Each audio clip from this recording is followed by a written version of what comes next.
Thank you.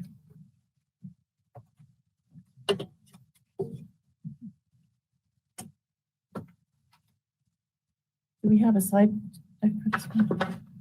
Yes. We do. Okay. You can climb.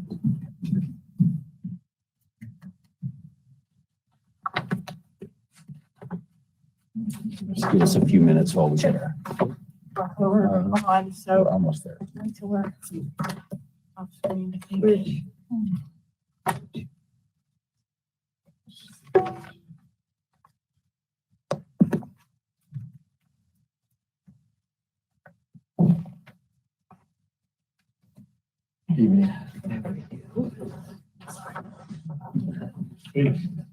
Mayor, loved your pictures from Vantage. Just a little bit. Brought me back. You're back on streaming. She's got 30 left from now till October 22nd. I don't know. So that's when they say, Mom, we need you for 2 weeks. Just so that the audio is still streaming into this room over here. That's easy. I hit it when I'm leaning back and it snaps.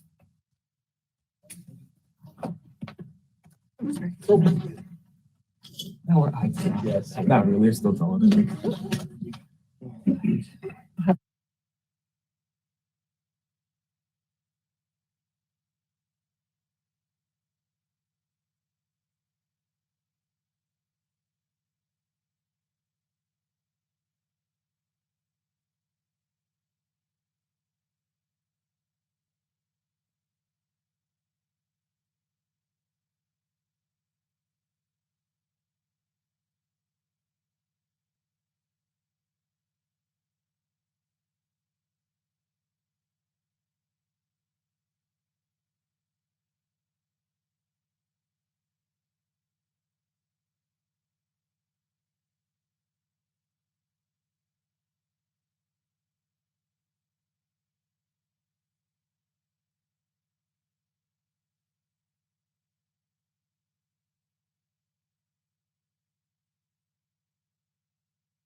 reviewing a budget. Yes. Ready? Yep. Okay, great. I'm going to introduce Chris Lindsay, Assistant City Manager, and Chris will introduce the team, and we're going to jump in to the presentation for you. And Chris, if you could let us know whether you prefer questions during or after the presentation. All right, I'll do introductions and defer the question to John, so we can decide since he's doing most of the presentation tonight. So Chris Lindsay, Assistant City Manager, Director of the General Services Department. Tonight we have John Presner, our Policy and Budget Manager, Teresa Boko, Policy and Budget Coordinator, Michael Parlow, Policy and Budget Coordinator, Fred Kellum, all members of our budget team that has brought you this tonight, along with the folks in the room and a lot of folks that aren't in the room that have worked to provide you this budget. I'm going to turn over to John. He can tell you his preference. Well, due to, I think, the seating arrangement, we're going to have a couple of different speakers on different topics. So maybe since they'll be up here, we can do questions on those topics as they come up. And then other general questions that we don't cover tonight we can take at the end. Does that sound okay? Oh, thank you. Next slide. So our prepared agenda for today is relatively brief. Our intent is to cover the items that we kind of left outstanding after our August 6th City Council budget retreat. Those were community requests and our capital program. So we're going to kind of go over those two items, and then Barry's going to cover a couple of last minute items, and then, like I said, we'll open up for questions about the budget in general. Next slide, please. So just as a reminder, the 2023 budget themes that staff worked to incorporate it into this proposed budget was that we align staffing with City Council strategic plan priorities. We focused on priority core services and the city's infrastructure. So now we're going to go into community requests, and Teresa Boko will cover those. Next slide, please. Again, good evening, Council. Teresa Boko, and we'll just walk through these community requests. So just as a reminder, during every budget development process, we do receive requests in multiple different ways. And you can see that through comments made at public comments, through you all as City Council members, public hearings on the budget. So once we receive a public budget request, we go ahead and do some research on it, and then our staff comes back with some recommendations that we provide to you all so that we can then take some feedback on whether you agree with our recommendation, want us to adjust it, or do something completely different. The detailed write-ups for each request are on the proposed 2023 budget document and begin at page 244. So those are the 6 that we got this year. There's really 5 because 2 of them are the same. And we'll kind of give you a brief overview of those, and then we can dive into the questions that you have. Next slide, please. So I'll let everybody get to that spot. And so I'll give a brief summary of the requests, and then certainly you can all let me know your thoughts on those. So generally we have requests around funding, again, the large item pickup. We did have requests come in regarding both noise reduction and safety concerns along 92nd Avenue north of the downtown. And then we also had a request for some federal parkway improvements, as well as a request for the city to fund e-bikes. Next slide, please. And then in addition to that, you have hard copies, and also attached to your packet, there was a request for historical information on what we've done with the community requests. And so we've included that along with the progress we've made on that. That's the printout that's in black and white that's under the things. Right, and that shows requests from 2019 through 2023. So within, so next slide, please. So, oh, actually, we'll go back. Apologize. So this evening, with the write-ups in hand, we can handle this a couple ways, just want to, based on how you want to approach it. So if you all have had a chance to look through and you're comfortable with the staffing recommendations that are listed in there for each request, we can certainly move forward with those as is.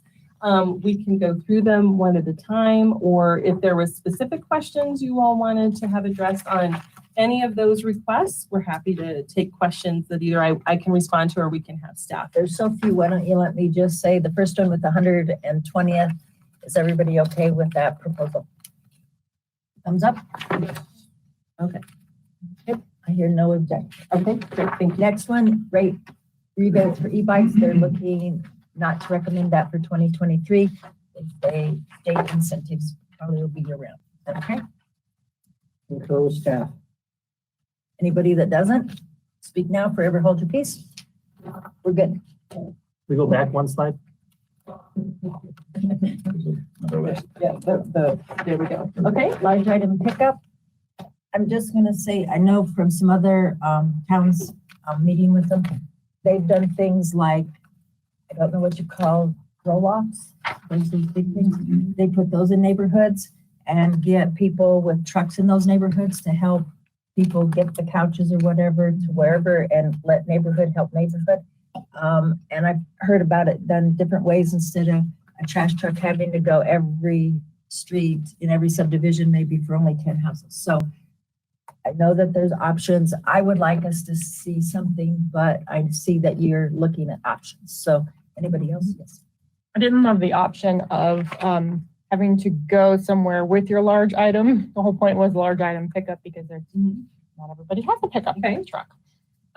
So options that are localized would be good. Okay, Anyone else?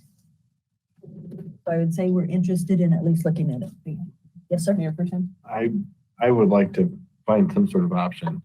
I would hope that this would keep people from doing things like putting a whole sofa in our recycle, which I did actually see about a month ago at Westview. It looked like parted it into the different dumpsters. So I think there's a need for it, but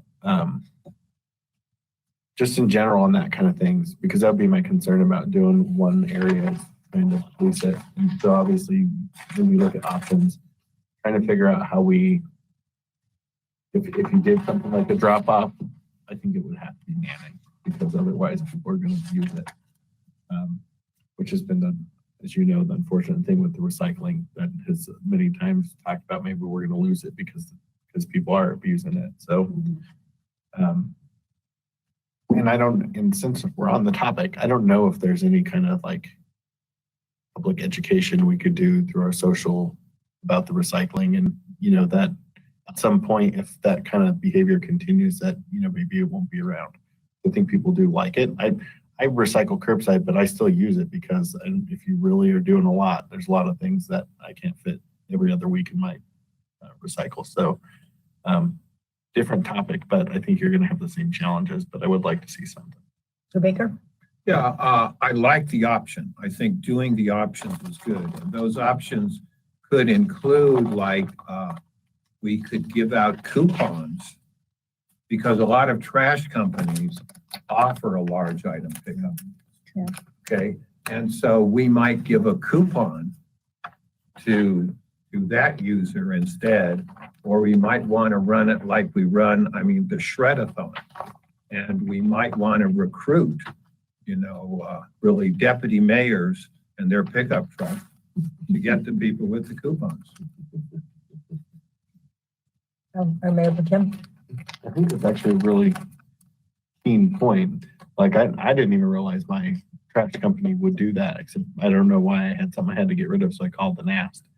And I think it was like a bed or something I was getting rid of, and it was like an additional amount. I wonder if, since it's something that we have to pay for, maybe there's some sort of deal that you could do with the providers versus us having a day where you actually have a program with some sort of an incentive that we give the providers who I'm sure have to pay something to operate in the city. And we could even get a volume discount. Really good idea. Okay. Noise reduction, not recommended. Everybody okay with that? What is that? So there was a request along 92nd Avenue for for the city to look at installing a noise barrier in that area and along Westminster Avenue in that particular space. The feedback we have from community development is that would require direction from all of you to really decide if you want to move forward looking at a study of noise barriers along residential arterials that they could then bring back, because it would have to be kind of a citywide, something that we could adopt citywide, and it would require some code changes. So at this point, we're just seeking direct, if that's what you want to do, is investigate noise barriers, we can do that. We would just have to bring some money to the table to have somebody help us take, like a consultant, look into that. Didn't we already do a noise study for this specific area along 92nd? I distinctly remember doing this as part of a transportation analysis that we included noise. I'm looking at Mr. Downing, right? And for this site, it was determined a noise, like the wall would not. I can't remember now, like what the determination was, but I feel like we didn't move forward if it wasn't going to make an impact on the noise that they were hearing. That's what I remember. But anyway, so, at some point, yes, it would be good to do like a citywide noise incidence analysis, but that could maybe just go on the docket. Like on a tracking list for future conversation. Okay. Anybody else? Quick question. Mhm. So is that like where the section where like tall fences already are? I mean, I've always wondered, I was assuming that those tall fences had something to do with noise off 92nd as it was.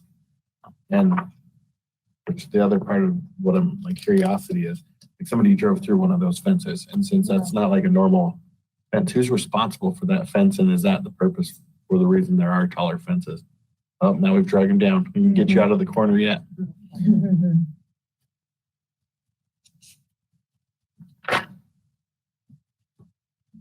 So I have some strong opinions on this. To answer your specific question, Mayor Pro Tem, that particular fence, the one along 92nd Avenue between Westminster Boulevard and Pierce, is maintained by the city. The history on that goes back many years. It was before Costco, it was Price Club, and the development of the Price Club.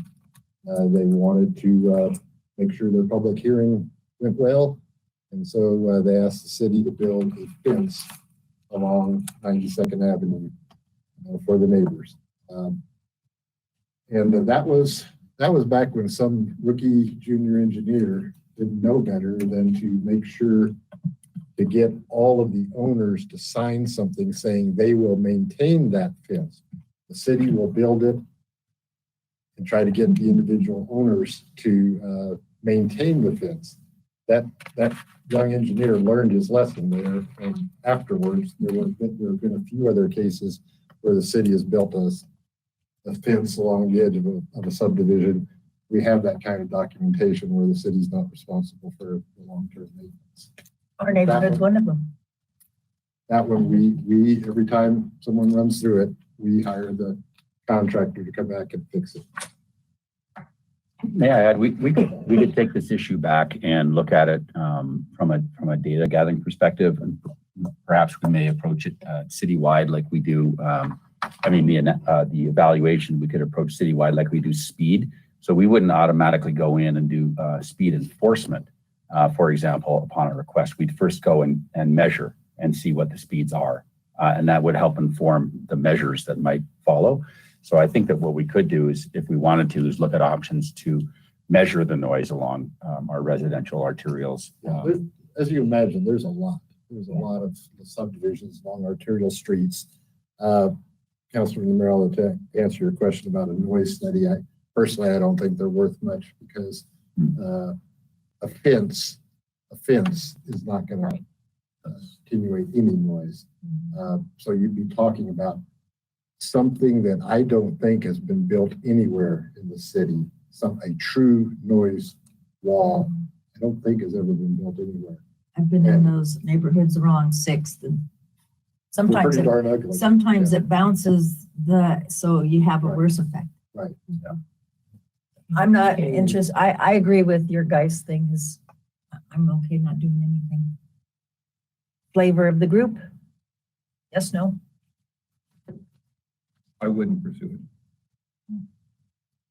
Not at this time. You have words to say no. Okay. That brings us to safety at 92nd between Westminster Boulevard and Pierce Street. I'm not, is that going to the south on Westminster Boulevard when you get to Pierce? I don't know where that is. I think this would be on the north side of 92nd, in the same Along place the wall is. North side of 92nd. Because the south Oh, side's all okay, hill. gotcha. I was on Westminster Boulevard the whole way. Yeah, right. It's the same fence that I was just talking about. Okay. The north side of 92nd. I don't know how often we have cars crash through the fence. It's not every year. Are we but, protecting our fence? Is that what? maybe. Yeah, maybe. That's true. Okay, But more seriously, Mayor Pro Tem, we've had some cars end up right at the house, all the way through the backyard. So it's something that's probably worth trying to keep cars from getting into the backyards. so are people okay with that proposal? Yes, I'm not in love with the aesthetics of it, but yeah, I mean, aside from the cars being in the backyard. Yes. Okay, Okay. that's a yes. Okay. Those are all the requests. Any other questions? I don't see any. Okay, thank you. Good question, sorry. Yeah. On the multiple traffic requests from 2019, 2020, but I know we've had some requests this year as well.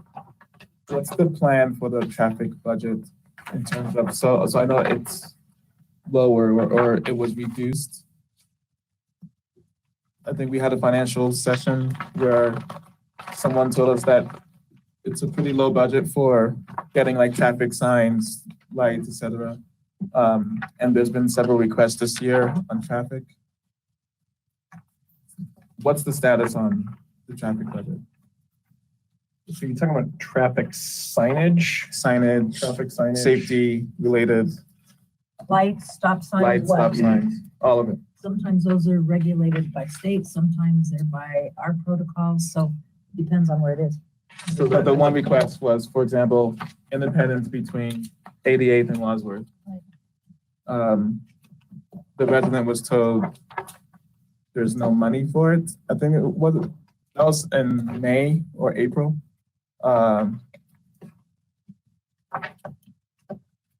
Is it in here? I didn't see it in here. No. The most recent status we have on those traffic type requests is in the right-hand column. This was received this month.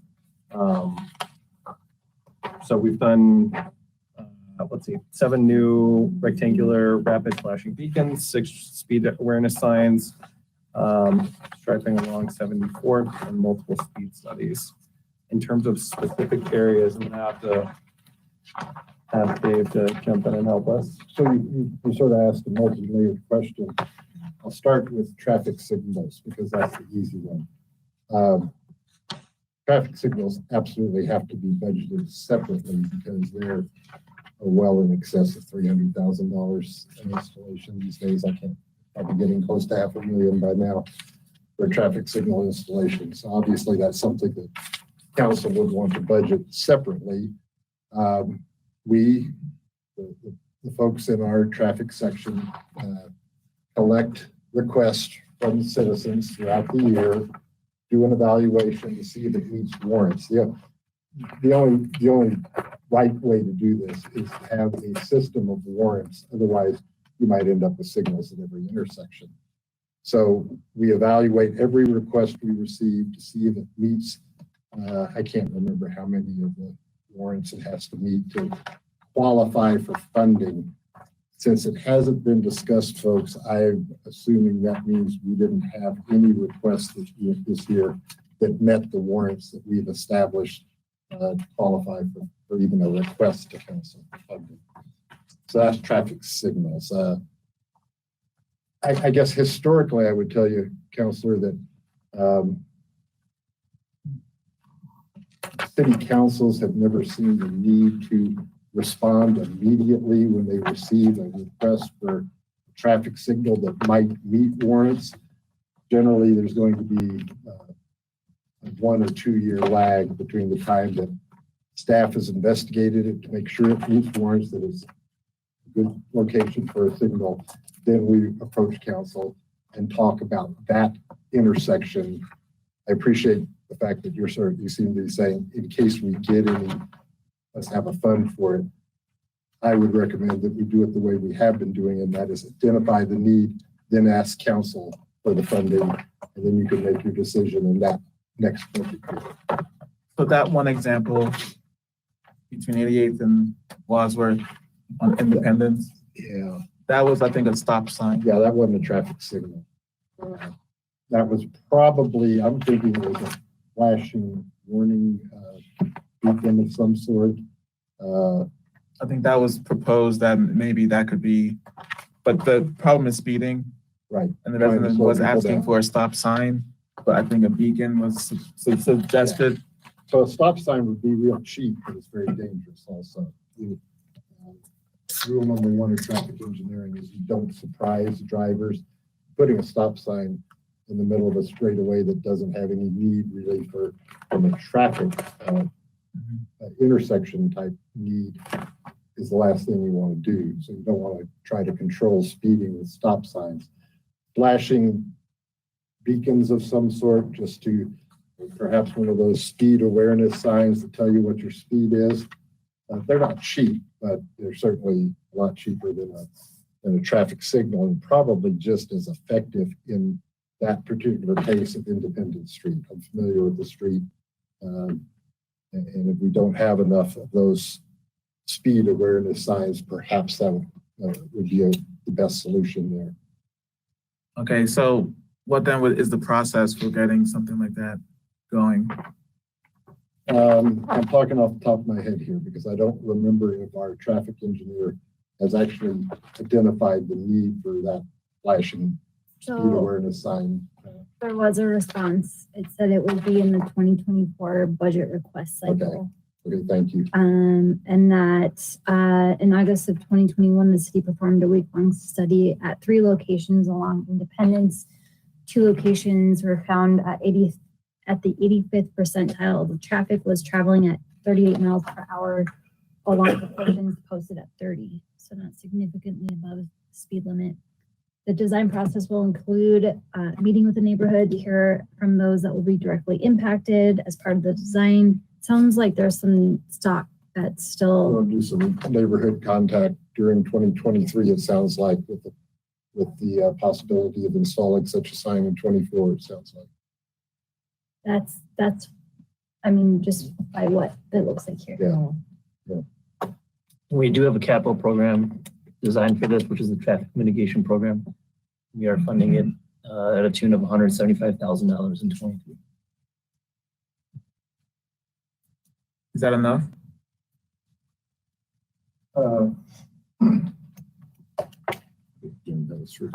Mitigation.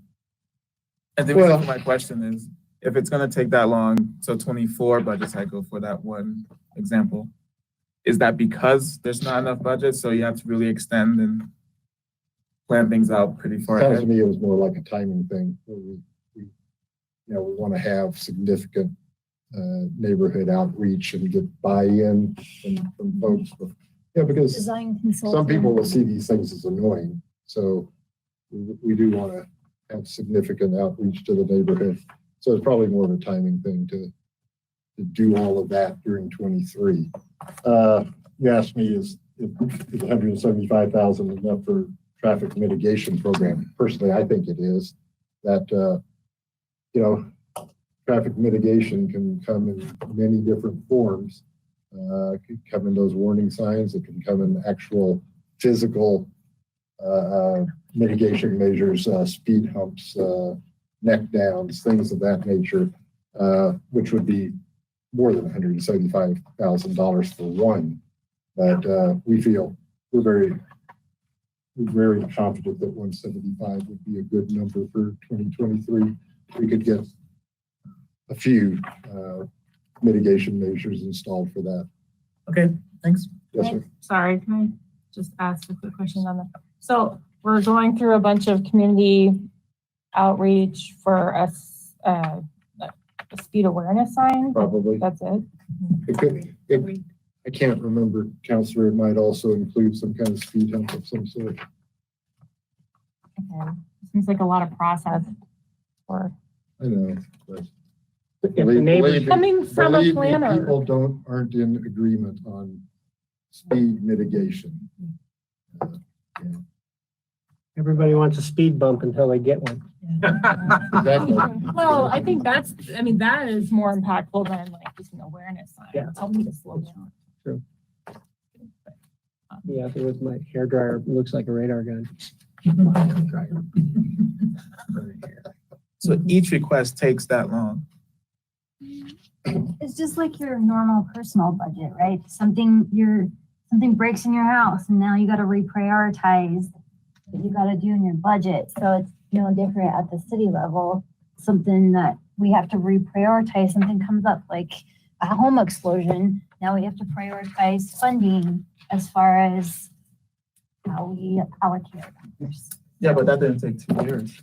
Yeah, again, though, my experience has been, maybe we're being ultra conservative here, but there is a lot of disagreement in the single neighborhood over whether to have any kind of speed mitigation measures or not. For every person who thinks it's great, the next person will think it's an inconvenience that's gonna rip out the transmission on their car if they go over too fast. We hear not at all, people are not at all in accord on speed mitigation. So yeah, so maybe we overdo it in neighborhood outreach just to make sure that there's some kind of consensus on what to do. I think on this one in particular, I know Cody just forwarded up some previous communication around this.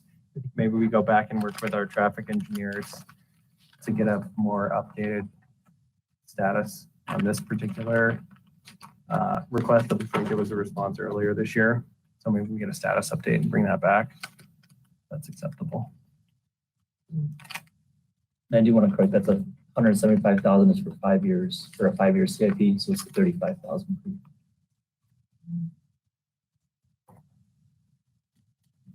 Yeah, the budget seems awfully small and the process seems awfully long for each, but it is what it is. You have to do the outreach. Yeah, just as long as we somehow, we're trying to have, and I'm gonna forget it again, you're gonna remember it from Councilor Emmons. It's like, I wanna say net zero, but it is not, it's vision zero. Okay, so for vision zero, which is in our transportation master plan, our transportation mobility plan, like, doesn't seem like we're putting, you know, if vision zero and safety is our goal, and like asking people whether or not they want things to be safe or them to have to be reminded to drive slower. I mean, that's, how does that get weighed in our response to issues that we know exist that are causing safety issues? And like, are we putting, and perhaps you could sort of, you could identify what other projects might be contributing toward Vision Zero versus just neighborhood. Because I know it's not just neighborhood speed management budget that's going towards that overall goal. I think part of it is awareness, because until I talked to our fire department on the pros and cons of traffic calming such as the humps in the road, it can put an extreme amount of wear and tear not only on our vehicles, but the response time to get to an emergency reduces because now you're trying to alleviate barriers literally in the road.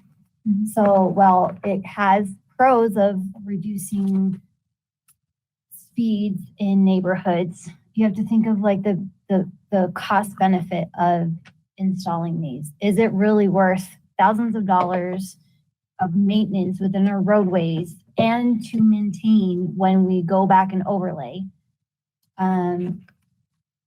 Would that benefit outweigh the cost of a potential emergency? I'd rather bank on an emergency having a response time to move faster than, that's just me. But then that's why it takes so long for this process, because we have to outweigh the benefit, like look at all the benefits that we have. There's also ones that cause actually the traffic to get faster than slower. Go ahead. This is a riveting discussion, but I'm curious. If, to Councilor Zadi's, what I think he's trying to get to, if like you go through, what's the purpose of the outreach portion of it? Because if we've already decided that there should be one, or have we not decided that? I'm trying to understand the process. We don't, hardly ever, I'll say, do we unilaterally decide we need to have some kind of traffic mitigation measure put on an existing street. It's almost always a citizen request. And again, I'm not sure what else I can add, Mayor Pro Tem. I'm trying to understand, so you go to that. We want to educate people. We want to tell, I'm glad we heard about the fire engines. Almost forgot about that. We have been warned several times in traffic engineering that we're making calls take a whole lot longer to complete.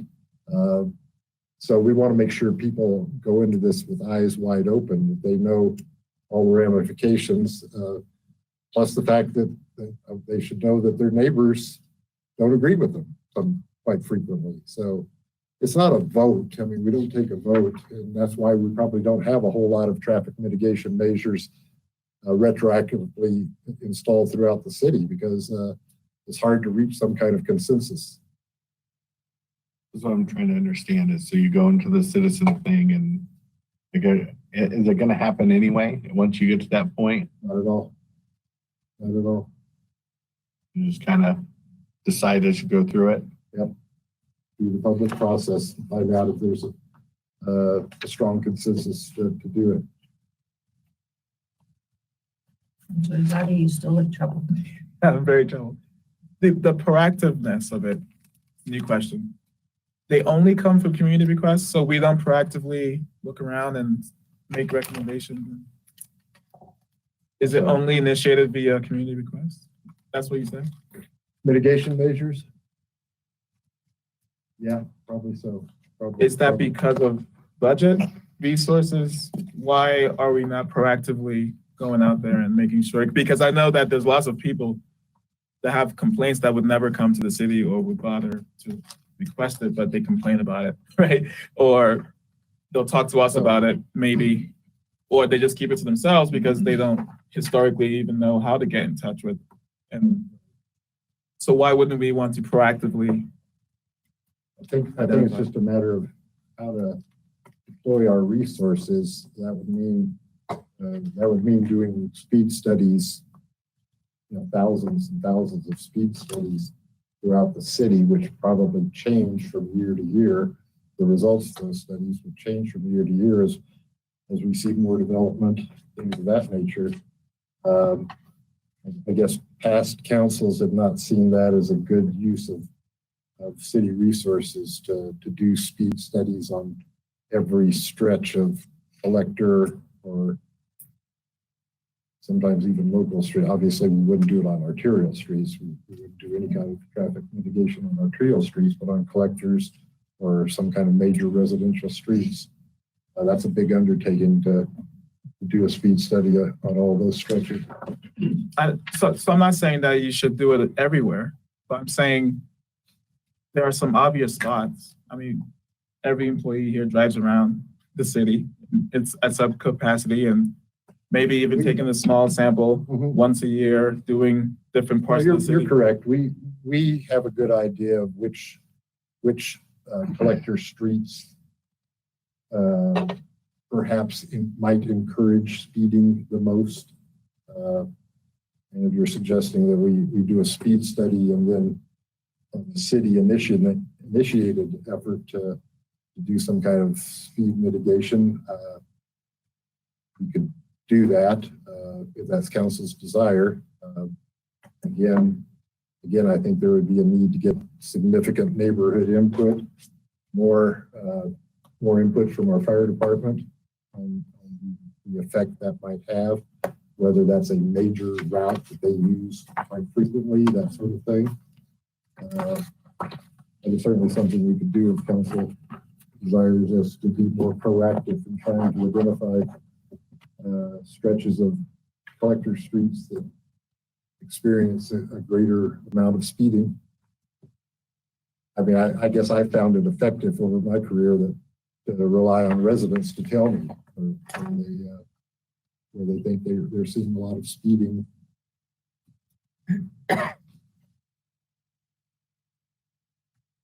Councilor Emmons? Yes, thank you. So it kind of lends into like just a general question with this.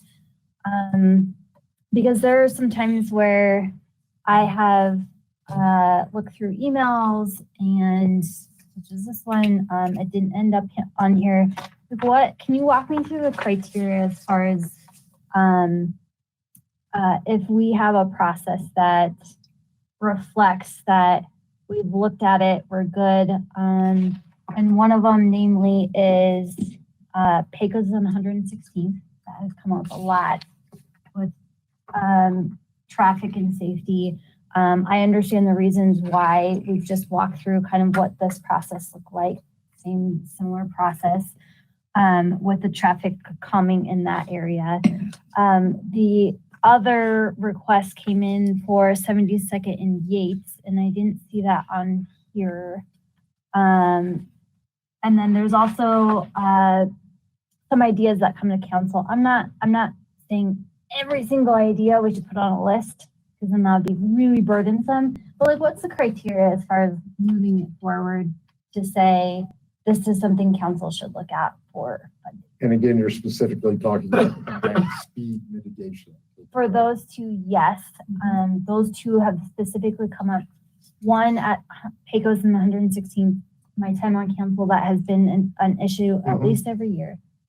72nd and Yates, I did bring up, it sparked my memory, but it brought up an email from the end of 2020. A constituent's wife got into an accident there. We did address that said it would be looked at in the CIP budget, and I don't recall ever seeing it. So I'll forward that on so that you have that, so you all can look at that. But my other question then was, there was one that had recently come in. I don't expect it to be on this, but looking at PD programs such as helping with the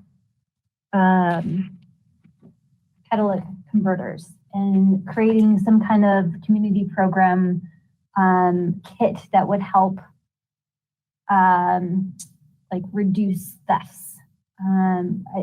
It just came before council. I don't presume that you would know it, but it came before council. And it was just within the last week or so.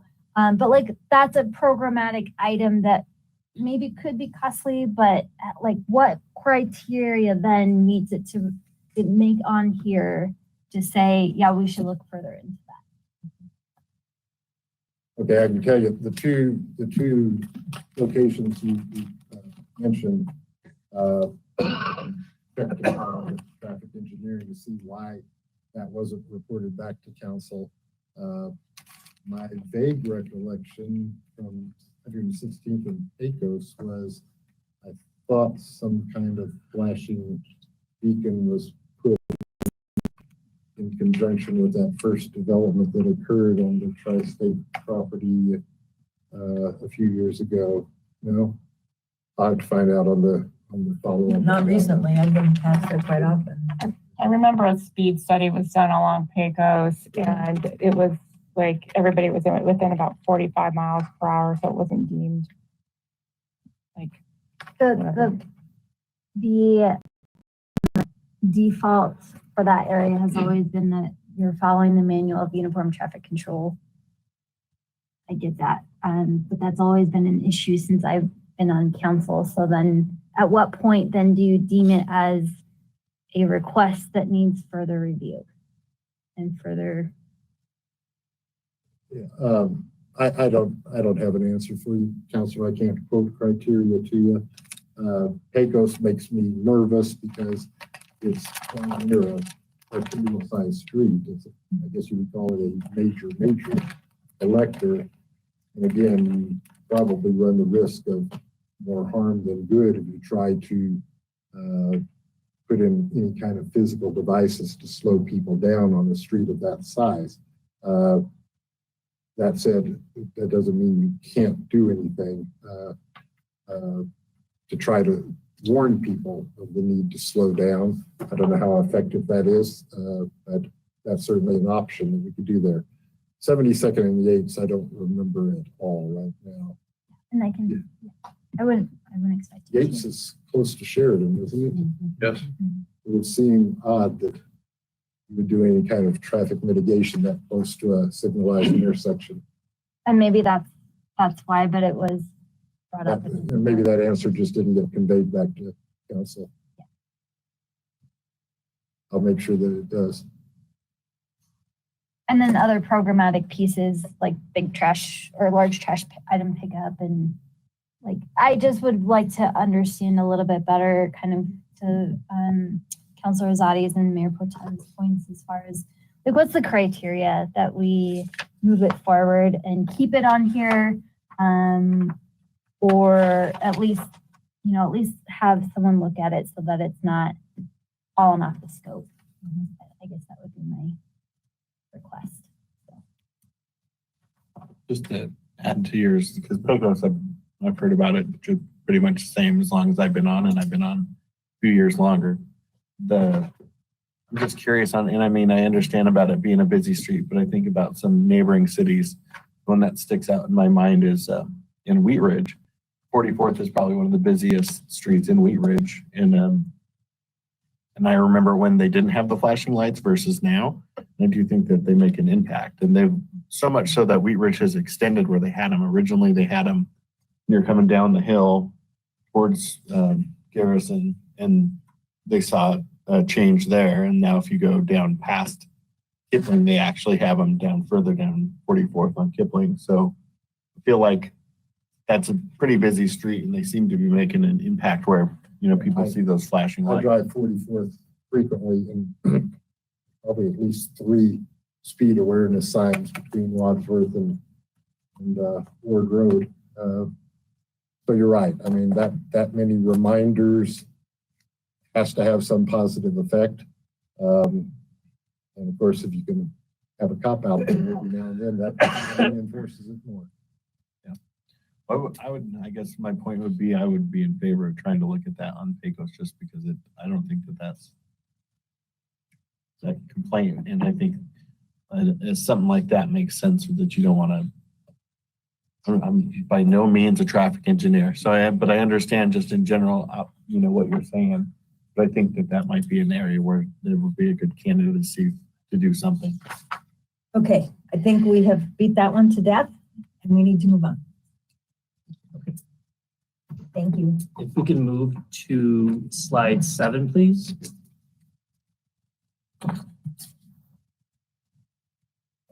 And we'll move into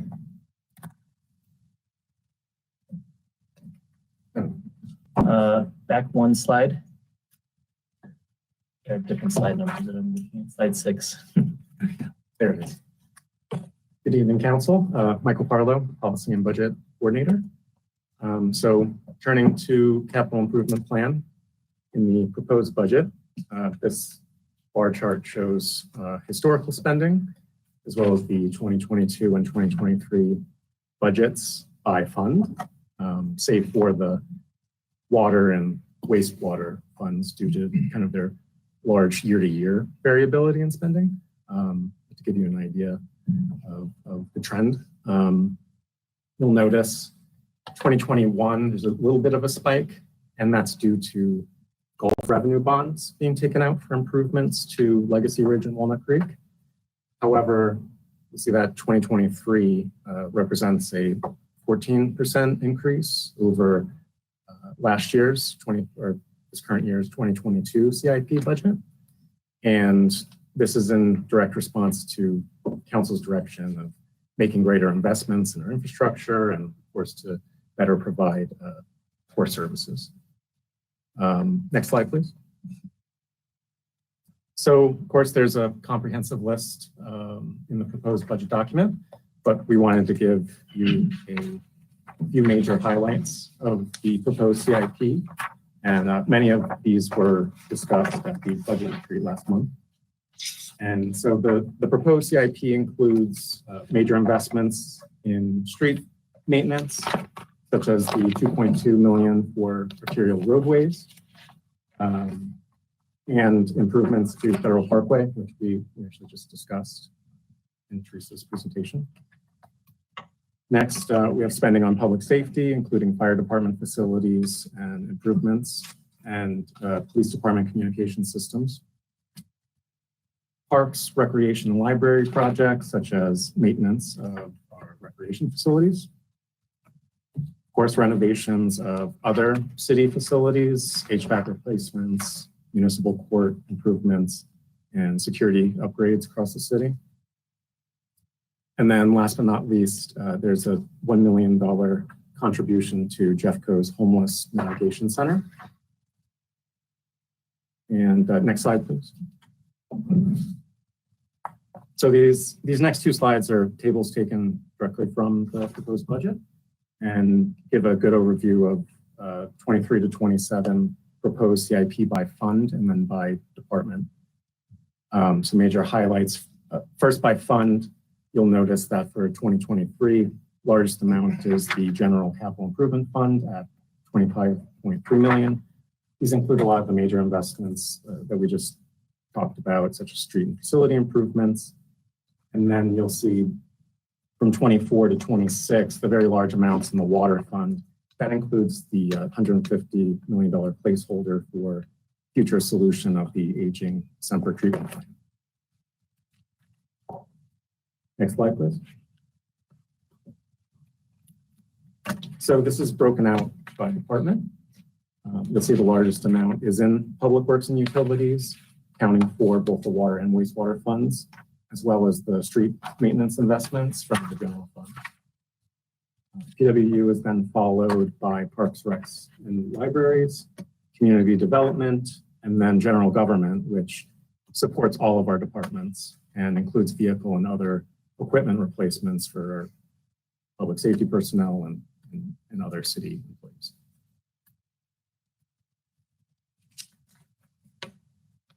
So that's our presentation, the overview of the CIP. Questions? Take any questions? Councilor Baker? CIP of the represents how much of the budget? Because we have the CIP and then we have the operating budget. Or the operating budget's 120 million? Just shy of 20%. It's 50 million in 23, and I believe our total budget is about 280 million. So it's So our operating budget is 200 million? total budget is 280. So operating would be 230. Okay. Yeah. Good. So Good. Councilor Miller? Should I ask my questions now that I had sent? last Monday or last. And Monday. CFP?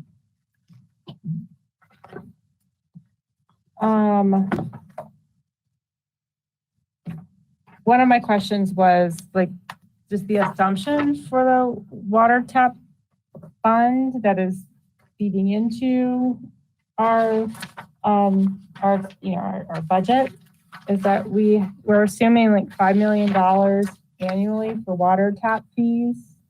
But we've slowed down, significant multifamily developments. I'm just like questioning that assumption. So I believe our 5-year average has been just under 9 million. So the 5 million is actually a reduction, already takes into account reducing those tap fees. 2022, I believe, is 6.5. So the 5 million is and the 5 million is 23 and beyond. So it is assuming lower revenue for those tap fees. Okay, thank you for that. Where, if we were going to set aside dollars for future capital replacement, where would that go? Significant. Because we had this conversation a while ago talking about, well, we don't really set anything aside for like replacing a municipal court or anything like that.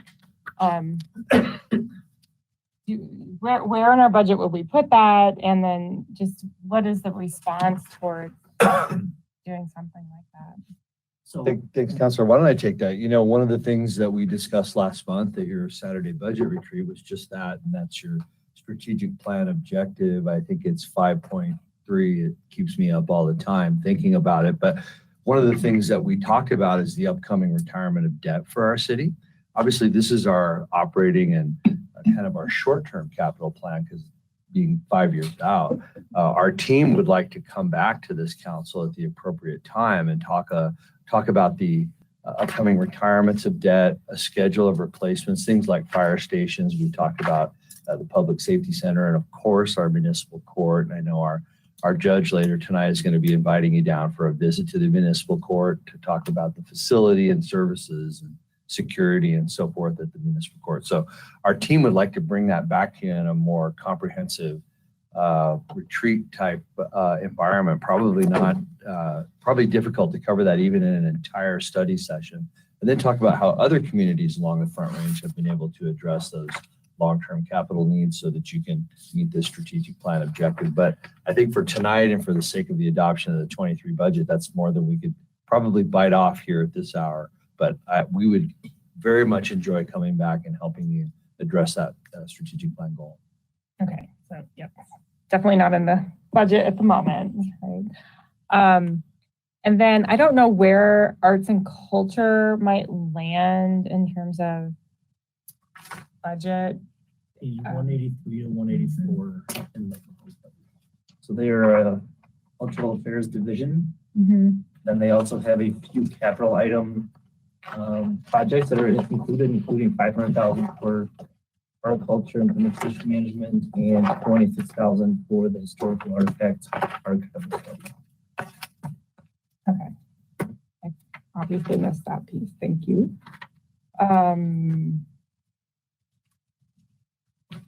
So I'll just keep going. So one thing that I was just making a comment on is for the downtown Westminster parks.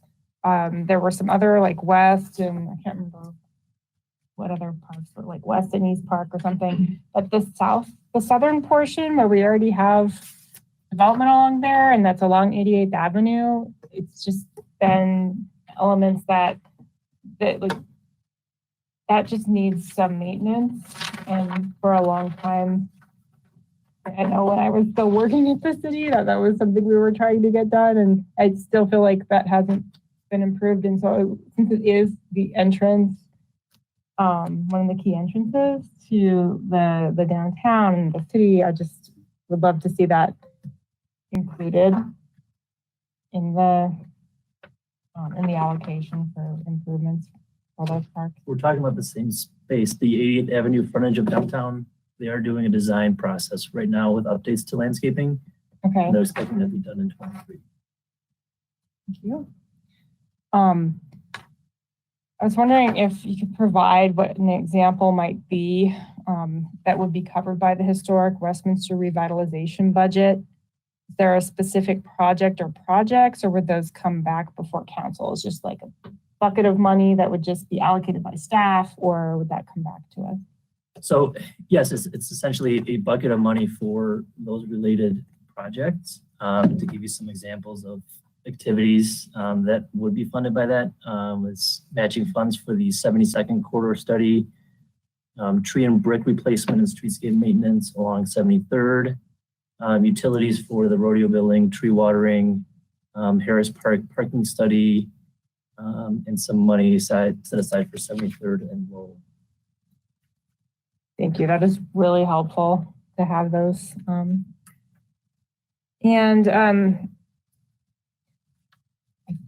I definitely asked this. Okay, so one of my questions has already been answered.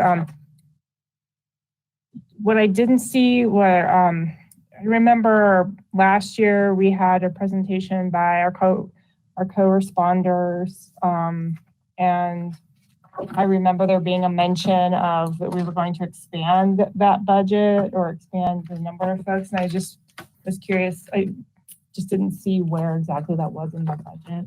So we were bringing co-responders in-house, and I believe we added one from what we had. And so we do have 6 staff that we brought in 22 and we're maintaining in 2023.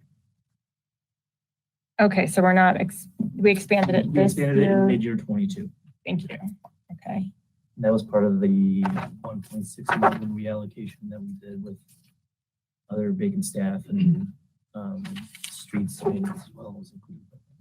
Okay, thank you. My other question is not in the CIP. I realize I kind of went beyond. So thank you. Anyone else? Councilor Baker? Yes, where in the budget and how much are we saving? Like for future use, like the old saying, when you get your paycheck, pay yourself first. Putting aside savings. So where is it and how much are we saving?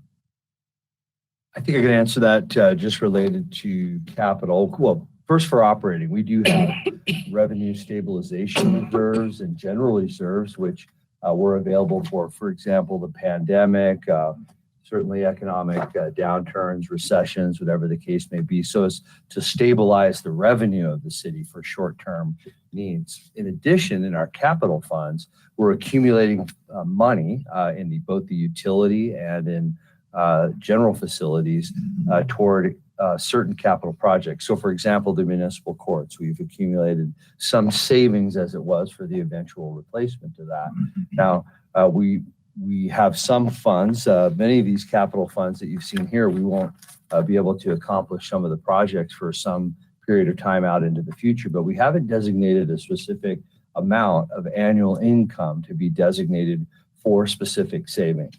So I think it's a mix of those 3 things that how the city is saving money for a rainy day or a pandemic, for operating activities or to replace facilities at some point in the future.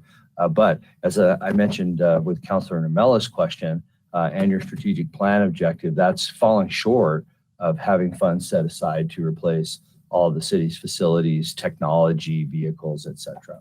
Something to be addressed in the future. Out of the current money, we're not saving anything this year.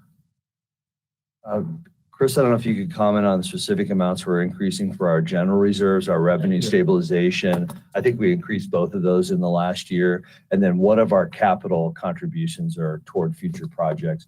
For example, I know in our utility, it's upwards of 7 or 8 figures, depending on the year. So, yeah. And we could present a more comprehensive list of that at future hearings if it's useful. But yes, we are saving in each of Well, those I looked in categories. the budget and I didn't see it. So for the general fund on page 40 and 41 of the proposed budget, that's where you have the 2 general fund reserves. For the general reserve fund, we're adding in 3.3 million this year and 150,000 as a budgeted amount in 2023. A lot of times that will increase when we do our year-end financials. And the general fund stabilization reserve, we actually took a hit in 22, but we're adding it back in to meet the minimum of 85,000 in 2023. And between those two funds, we'll have over 25 million in reserves for the general fund. But I mean, this year we're saving 300,000 in the one and 85,000 in the other. 3.3, between the two is 2 million that we're adding in 2022. So Those we're are saving out of the 23 budget, we're gonna save 22. 2 million. No, and I'm not talking 22, I'm talking, this is the 23 budget, right? So out of the 23 budget, how much are we saving? Between those two funds, Putting into the reserve. 235,000 in those. And then the utility fund, 195,000 in the utility fund, and all of those funds have a either a city council policy that governs, that states what our minimum is. So our goal is to meet somewhere between the minimum and there's also a maximum. Balancing the capital needs and operating needs as well. And then also, like Larry, Mr. Dorr mentioned, that we do add money to our capital improvement projects that are essentially set aside for future years. Right. See, because I have a big disappointment with the budget. You know, earlier in this year,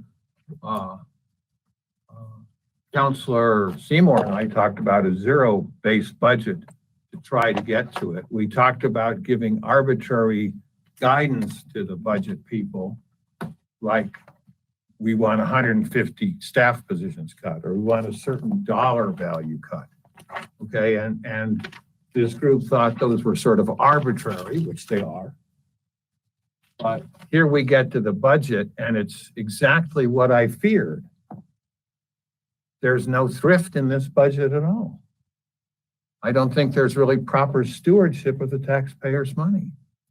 I mean, we ran the city a dozen years ago with 900 employees. We haven't increased that much in population. We've been running for the last 2 years 150 people short. And yet there's no recognition of that savings. Part of the carryover, what, $20 million of the carryover was mostly from payrolls not paid, roughly. You know, we had $24 million carryover. Wasn't about 20 million of it from payrolls not paid?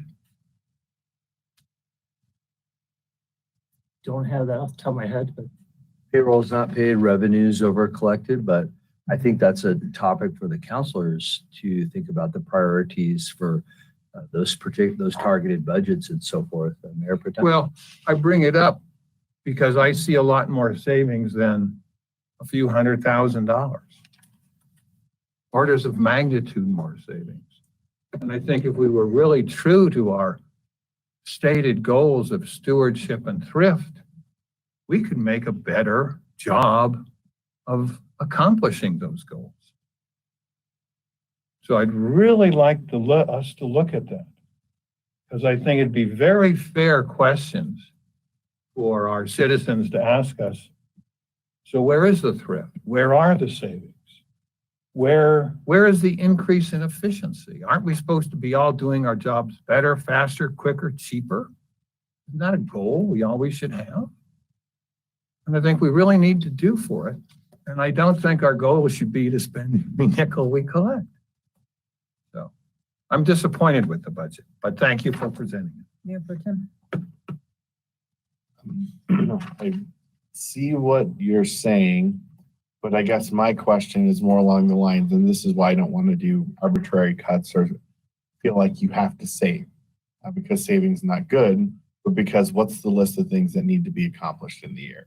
So if I have, say just for easy math, say I have $10,000, but I have $12,000 a thing I have to do to fix my home, I'm going to spend all 10,000 of those dollars likely on the things I have to do to fix my home. So I feel like what I've seen in the budget, and I mean, and this is what I'd like to know is, I mean, it feels like, and looking at it, it feels like we're chewing away at some of those things that have been put off. And we've, as a council, decided we want to put more money towards roads. We very easily could say, you know what, let's save that money instead. So I don't disagree if it's just wasteful spending, but if it's money spent on core services that we've prioritized as a council, then I think it's the right thing to do. Because we've said, staff, go spend money on roads, spend money on core services, public safety, our water plant. So I guess, to me, in order to say, yeah, you know, this missed the mark, you'd have to point out specifics of where we are spending money on something that should otherwise be going to core services or savings, is my feeling of it. Counselor Seymour? Thank you, Mayor. Similar to what Mayor Pro Tem brought up too, is that we haven't had a significant shift in what our priorities are here too. And if we're dealing with those through our CIPs and actually putting money towards those things that have not been, then, you know, that's good use of our money. I mean, and then putting some money to savings so that adding on to our reserves. But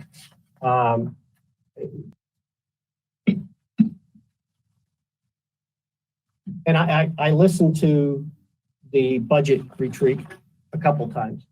And so, you know, Councilor Baker brought up the fact, shouldn't we be having greater efficiencies? Well, in a closed system like this, yes and no, in that if you know, when we went to the manual construction of cars to automation, you still had the same number of people doing the jobs. It's just that some of the people that put the screws in now had to fix the machines that put the screws in. When you went to full automatic, you know, automation, you no longer have people running this on the line. You have the hydrologist fixing the hydrology and all the working parts of this. When we take someone off the street and it becomes an IT function, obviously our IT function, everything, not to give Mayor Pro Tem too big of a head, but everything functions around IT. Without it, nothing works. And so we get the shifting over to that side too. So yeah, there's only so much efficiency in a closed system. I mean, we could outsource those things, but then we kind of lose control. But I see the fact that we are making real commitments to infrastructures is an important thing for our future too. Counselor Miller? Yeah, and I would just say from what I recall, you know, the increase in construction and materials costs, I'd be curious to know if we're actually expanding or if we're just like barely covering what we were trying to do last year with the budget that we have. I mean, are we really achieving more, or is it just the cost of doing business, the cost of running a city is just continuing to cost more? You know, I understand, you know, I definitely want us to be thinking creatively about how we can reduce our costs, find efficiencies. I definitely hesitate to make that an arbitrary effort. And it would be helpful. I don't know, you know, to be able to, if there is like an apples to apples, you know, particularly because these apples cost way more than the apples that may have cost last year. But to be able to help provide some, at least some understanding of just the inflationary piece of our, you know, the impact to our budget. That might be helpful, especially to the community too, to understand it may be this amount, but you know, are we getting as much bang for our buck? One anecdotal challenge to that, and just a comment as well about efficiencies.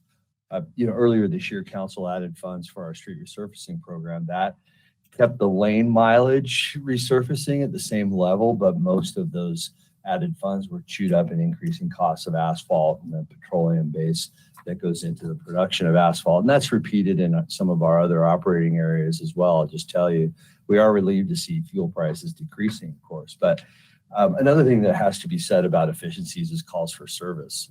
Our calls for service have increased while our officers, our firefighters are getting more and more efficient all the time.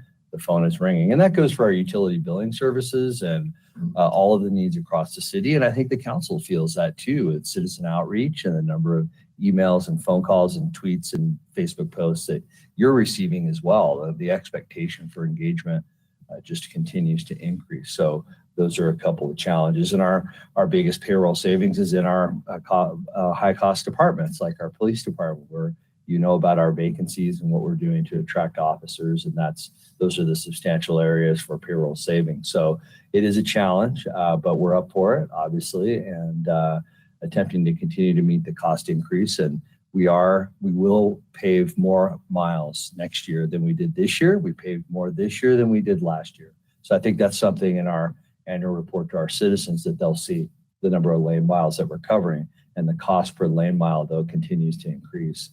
But we appreciate your focus on that particular core service and others as we move ahead. We did hit on a few of those inflationary costs at the August 6th retreat. So I can kind of go over just a few of those just for kind of perspective. Our auto expenses increased by $400,000, contractual landscaping, $385,000, fire equipment, $150,000. Our sales and use tax system, more efficient, but more costly, and I would say probably more secure, close to $500,000. IT support for core services, including multi-factor authentication, Microsoft licensing is $1 million. So those are increases for our base operating expenses, and obviously those have to come out of somewhere. So you can, I think what Mayor Pro Tem was kind of hinting at, that savings can be measured in different ways. These are just some of those costs that we have, and those have to come from somewhere in the budget. Thank you. I see no more. Thank you. I think our next slide just closes with some next steps and dates in the budget. It bears repeating that this proposed budget meets all of your expected criteria in this Westminster City Charter and Westminster City Code and the Colorado statute. So this is a compliant budget as well. I wanted to just follow up on a couple of things from your retreat last month. And a lot of this was late information, just as late as Thursday afternoon, quite honestly. So we didn't have time to produce this for your slides in order to reveal them to the public in time. But the first one relates to employer retiree health. I was directed at your retreat last month to do some work to understand costs in response to some of the feedback we've gotten from our workforce.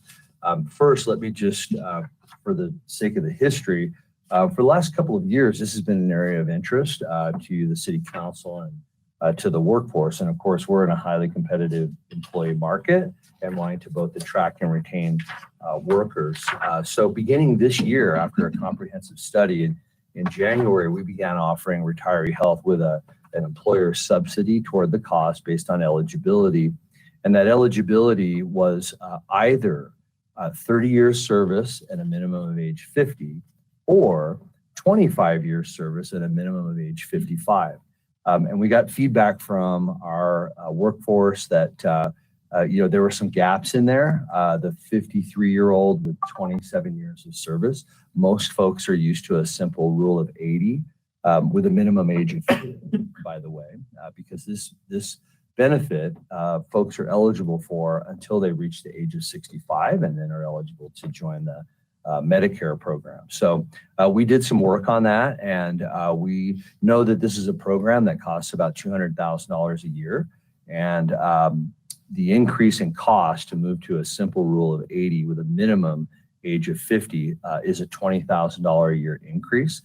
This was reported by our professional actuary. This is a firm that has been serving our city for about the last 10 years. It's a professional firm that did all of the calculations independently.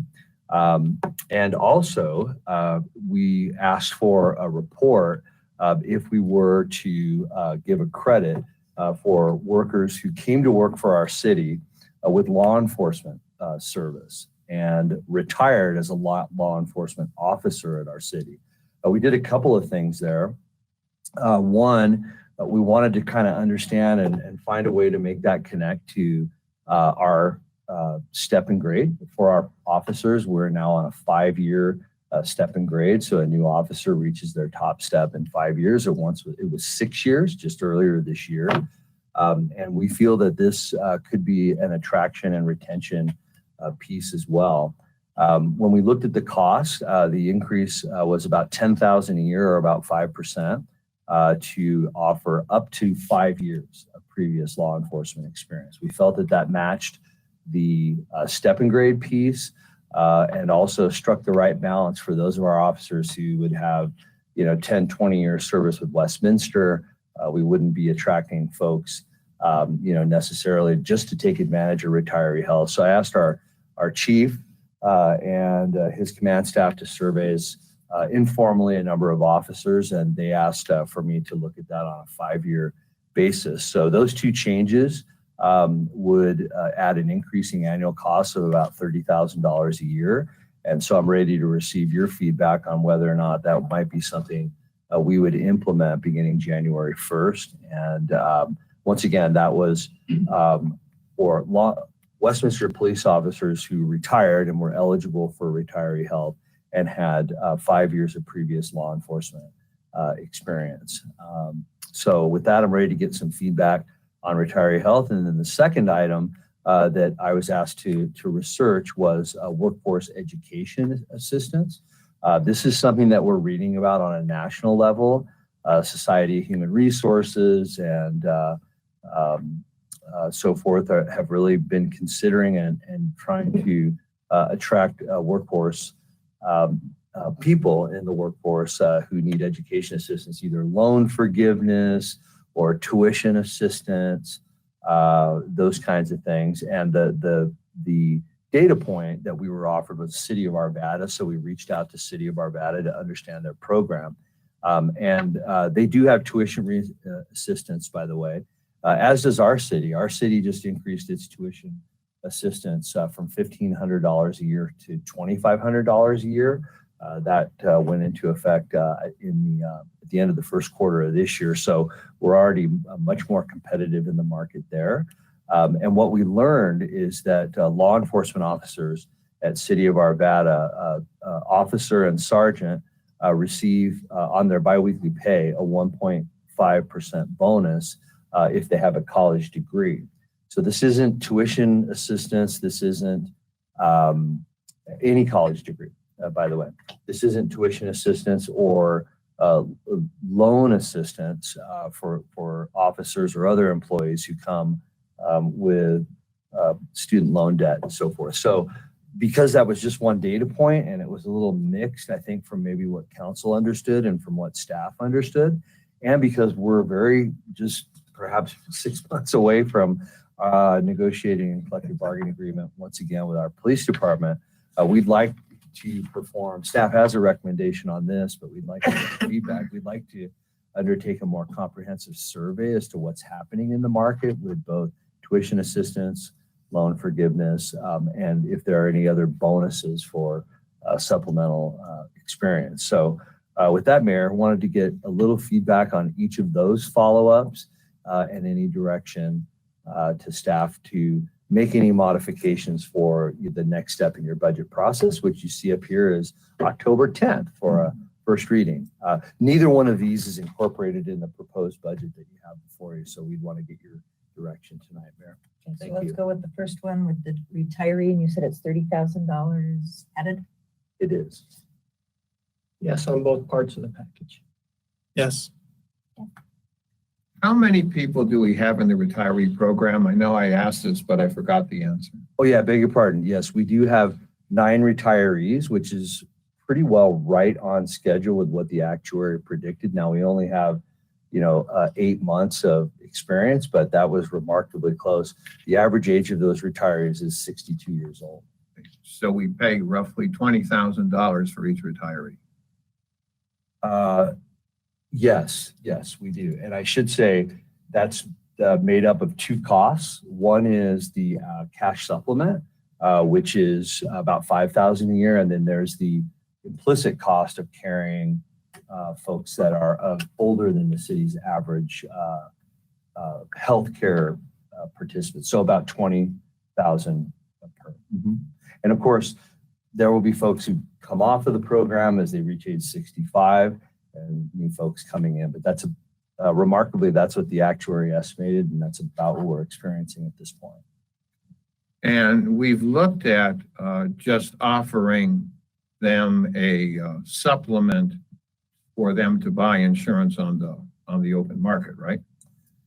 Yeah, that would, for them to achieve the same benefit would essentially be at a higher cost because we have this much more diverse pool of insured participants as opposed to taking 9 people and their dependents and, trying to seek private insurance for those individuals. And also the retirees are familiar with the insurance carriers, the network. It's the exact same insurance they have when they're an active employee as they would have the very next month when they're a retiree. It's the same medical card. They don't really experience the difference for themselves and their families. And how much was the risk to our employee health plan with these older individuals participating? Or was that ever quantified? That's the $200,000 a year. No. I mean, must be an actuarial list because older people, as a rule, are sicker than younger people. So by having these older people participate, there's an implicit risk to the entire program. This is less than 1% of our population, so that risk it doesn't change materially the cost of the program. Yes, there's an actuarial present value. The estimated cost of $200,000 is the actuarial assumption. The city hasn't borne that cost in just the last 8 months, but that's the forecast for the next 5 years of the program each year. And what do we think the benefit of this is? Well, in really retaining people, because isn't that the whole point, to try to retain individuals until they retire?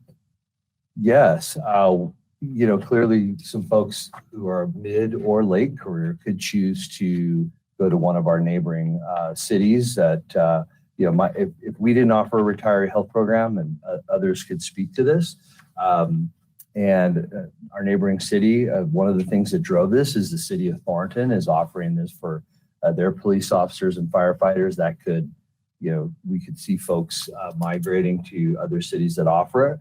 Or if the market is that it's not present, Westminster will be more attractive if it offers a retiree health benefit to that, to the worker that would qualify for those years of service and age. Well, one would think it'd be awful hard to switch to another city if you have to have 25 years in the city you retire from. Because if you can only count 5 years, which is what we were talking about, right? No, the desire is the person who is nearing eligibility, but might make 5% more pay at another agency. And if neither one has a retiree health program, the 20-year employee may migrate for a 5% pay increase, or a shorter commute or any other number of reasons why we are finding people are leaving in their exit interviews. But if they're nearing eligibility for retiree health or nearing retirement and have the opportunity to take advantage of it, we think that we'll retain those workers. And I'm a yes on both. First, thank you for doing the extra work on this. And I like the balance that you're striking to try to attract some of those younger folks as laterals. So I'm a yes on both. I'm a yes on both. You've got 7 yeses, so you're good to go. 14. 14. And then the workforce to do a little bit more work and bring it to us next year. Yes. Yes. Yes, and could you take a look at down payment assistance?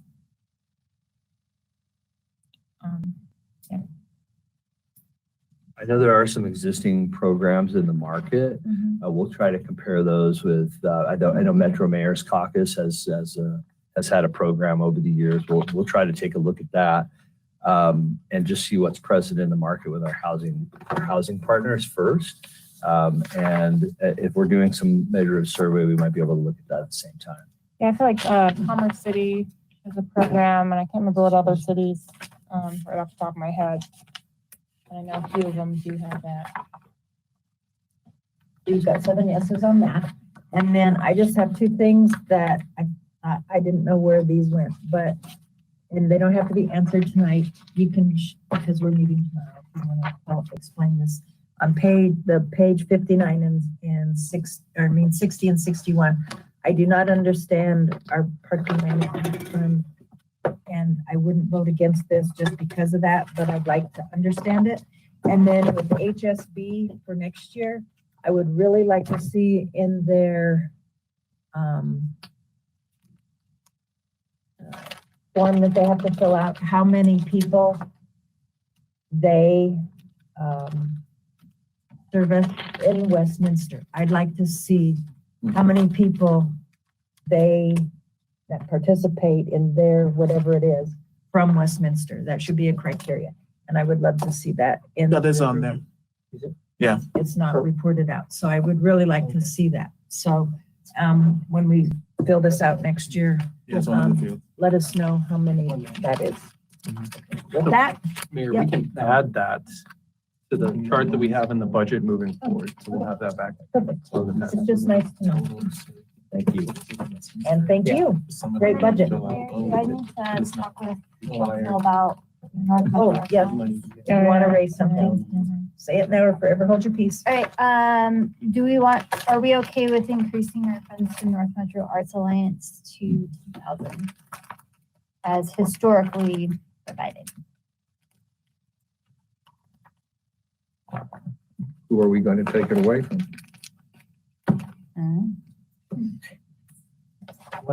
Fund does that come out? It's 8,000 currently, and I believe we do have, some money that's built in for nominal increases that we're not currently aware of, so we would take it, I think we can absorb it in the existing budget if we moved it from 8 to 10,000, $2,000 increase. Historically, it's been 10. I know that we have really collaborated in the last couple years and given in-kind our services for city staff. So, I mean, it really could equate to 2,000-ish. It's just council discussion that I said I would have as far as historically it's been 10. They do get potentially higher grant funding for donations that they get to the board.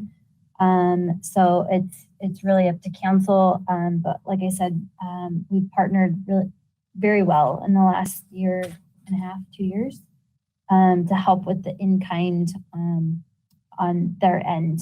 So they do pay, I will say, we pay them 8 and they do pay us 18 on participating in our events. So that's why I said, well, maybe we could meet it to where it's historically been. Really, what do you want to do it? Do you want to do it? I'm biased because I sit on, I would say yes for my board. Okay, like I'm a yes. I'm just curious to your question real quick. Apologize, I didn't remember to bring my binder with me. But we took some things out of the council budget and that comes out of the council budget, correct? No, it comes out of Parks Works. I Does believe it? Parks Works and libraries. Within that council sponsorship budget. Yeah, isn't the budget of like 130,000? Give me a page Because number. I could think of two things that I took out this year. It was that same budget. We had play in that still on the last email. So. For this I'm 2,000, fine with Can- it, but I'd can- like to know if that's. I can report back where it's coming I mean, from. this isn't final tonight, right? No. So just wanted to. Yes, chew you're on- stuck. Whatever you say. Nella, where are you? Yeah, however we can accommodate it, or we can rebate them on the other side. If they're paying $18,000 to participate and stuff, if we can make it cheaper for them to participate. I'm good with it, so let's just figure out how it happens. You did the magic. Mayor, real quick, there's a community request from Going Home coming to us this week. It's late, but I would like us to consider it maybe next Monday. It's for a food co-op for the south of Westminster. As we all know, there's a food desert down there, and this is a way of they're figuring out a feasibility study, and the results are coming in this week, and they would like to submit a request to us. How much? I'm not sure. We might be able to keep it on. I'll forward it to everyone this week. Okay, thank you, thank you, thank you. And we still have more items to go, so we'll dismiss you. And thank you. Thank you all. Thanks, Chris.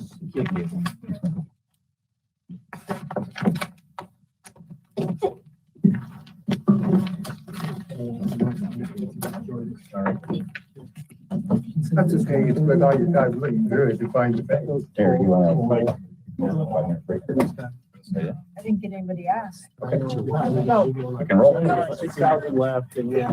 Really? I know. Have, additional requests that come throughout the year. I'm sure they ask. I'll probably regret saying that in about 10 minutes.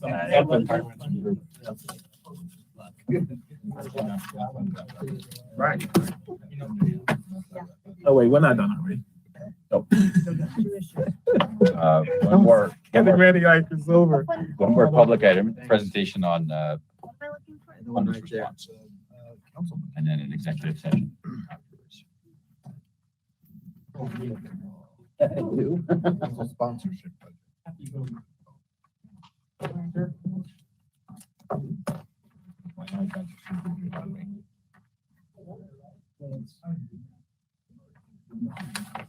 I love our traffic. I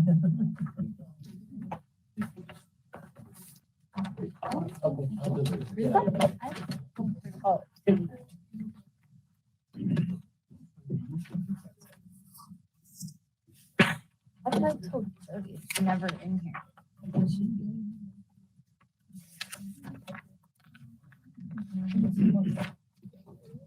I don't know, but we'd want to get a chocolate. He's not in here.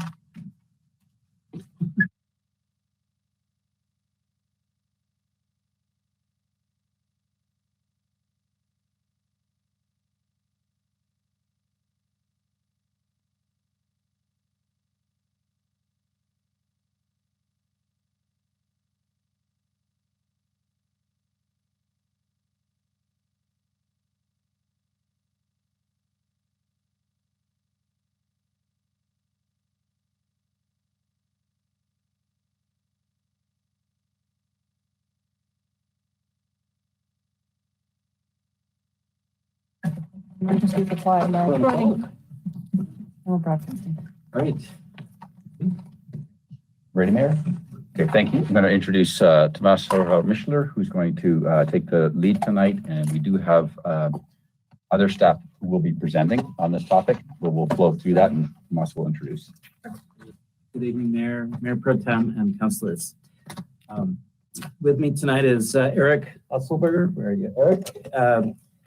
Who is the Operations and Community Preservation Manager in the Community Development Department, and Deputy Chief Dean Delano here with us, and Sergeant Brian Heppelman with the Westminster Police Department. And of course, the man who needs no introduction, Lance Johnson, Parks Golf and Open Space Division Manager with Parks, Recreation, and Libraries. So we're here tonight to provide you with an overview to the city's continuum of compassion homeless encampment protocols, and to receive any further direction that you may have for us at this time. Our presentation tonight will focus solely on enforcement protocols for encampments, and these encampments are located on privately owned properties, on city-owned non-PRL properties, and PRL-owned properties. So there's three categories we'll be talking about. The city's homeless response team currently consists of 2 navigators, 3 co-responders, 1 caseworker, and 1 parks worker. These are all positions that the council has approved in the past 2 years. The team also includes PRL support staff, police department, and city's code enforcement team. So going back March 21st, 2022, council provided direction to staff that homeless encampment protocols be developed for the city. We came back a month later on April 25th, and the Continuum of Compassion protocols were shared with the council as an information-only report. Protocols were then implemented shortly thereafter Our protocols were really developed collaboratively by the police department, the parks, recreation libraries, code enforcement, and of course, the city attorney's office to develop an effective response to homeless encampments throughout the city, regardless of property ownership. The city is committed to finding and maintaining a balance between meeting the community needs, immediate community needs, and fulfilling statutory obligations to protect and preserve community lands and resources. The flow chart that you have a copy of in front of you we're using tonight illustrates the continuum of compassion homeless encampment protocols, and it really details the steps taken to respond to a homeless encampment in Westminster once it's reported. So I'll turn it over now to Eric to discuss protocols for encampments that are on private property.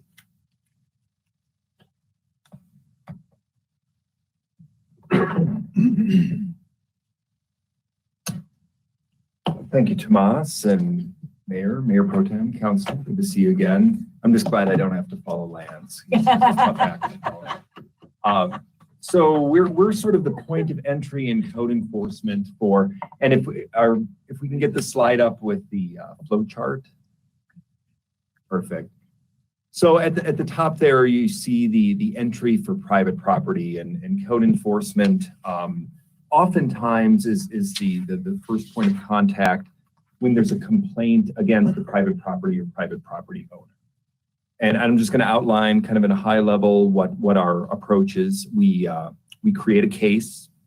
We work as a facilitator to contact the property owner, make sure they're aware of what's going on, work to get them hooked up with our colleagues and friends in the police department to make sure we have trespass letter on file. We have their willingness to press charges in writing to assist our PD with response if it comes to that. Depending on the situation, we have several sworn police officers in our code enforcement crew and a very experienced bunch that we are very respectful and empathetic with the collective workload on the PD. So we try to solve issues and make contact within reason, with safety first. Brian has been a great ally. Before Brian, officers Matt Goslin and Mike Wozni have been tremendous partners for us in code enforcement because things can get a little hairy at times, and they have a certain gravitas that they bring with them and their strengths and numbers.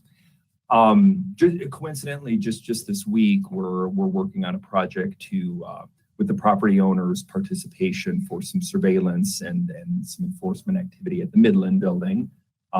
You're all familiar with It's clean today.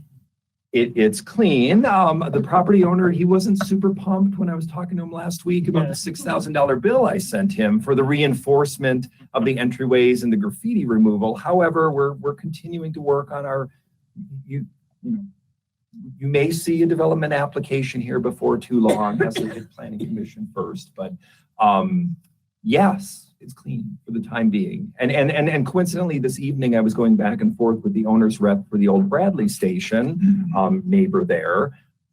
We issued a demo permit in July, and we were hoping to remove that building. Now they're hoping to sell it. We have an inquiry for something that may not work there, and so we're still working through with them. But it's a lot of what we do in code enforcement. We're not just enforcers. We're ombuds people, facilitators, mediators, and it takes a village to work through some of this. So if we have uncooperative owners, and there are some of those, we will use our tools for property standards violations. We'll go notices of violation, administrative citations with financial penalties that can turn into liens. If there are clear and present environmental hazards, we will invoke our summary abatement authority. We've done that at the Midland building. We've done that at Cottonwood Village at 88th and Federal, which continues to be a challenging site. And It's still got both of the between 88th and 89th and 89th, but I was driving today. I couldn't turn it in. we have spent tens of thousands of dollars on 88th. And the development interests have been less than stellar over the years there. But we'll keep trying. The old Sonic site on Sheridan gas station. So, and when I talk clear and present environmental hazards, it's human waste, it's drug paraphernalia, all clear and present. If there aren't those clear and present environmental hazards, we'll seek remedy through the court, through the muni court. So that's kind of at a high level, that process. The only other thing I wanted to touch on briefly with this first step here are RVs. And I think you're all familiar with, recreational vehicles, especially in some commercial parking lots. If it's on private property for the time being, for the remainder of this year, PD is still running point for on-street enforcement. Off-street, it's us. We will create a case. We will either tag the vehicle, and depending on the situation, we'll attempt to make contact. We'll request an officer standby if it's a little sketchy, and we'll give 24-hour notice to vacate. We will do our best continuum of compassion to help. A couple months ago, we had a situation of RV that was broken down in the city-owned lot adjacent to Electric City. Work to facilitate with those crew. They had this old RV that had an issue, that had a very unique missing part. Found a shop in Wheat Ridge. I ordered a tow, got them there, helped facilitate the repair. But no good deed goes beyond that deed. And trying to move them along, they came back and, well, Eric, I've got some experience with building inspection. Do you have a job for me? And like, well, Woodstock was his goal. I'm like, Woodstock, I don't know Woodstock. So we're here to help. We're here to serve.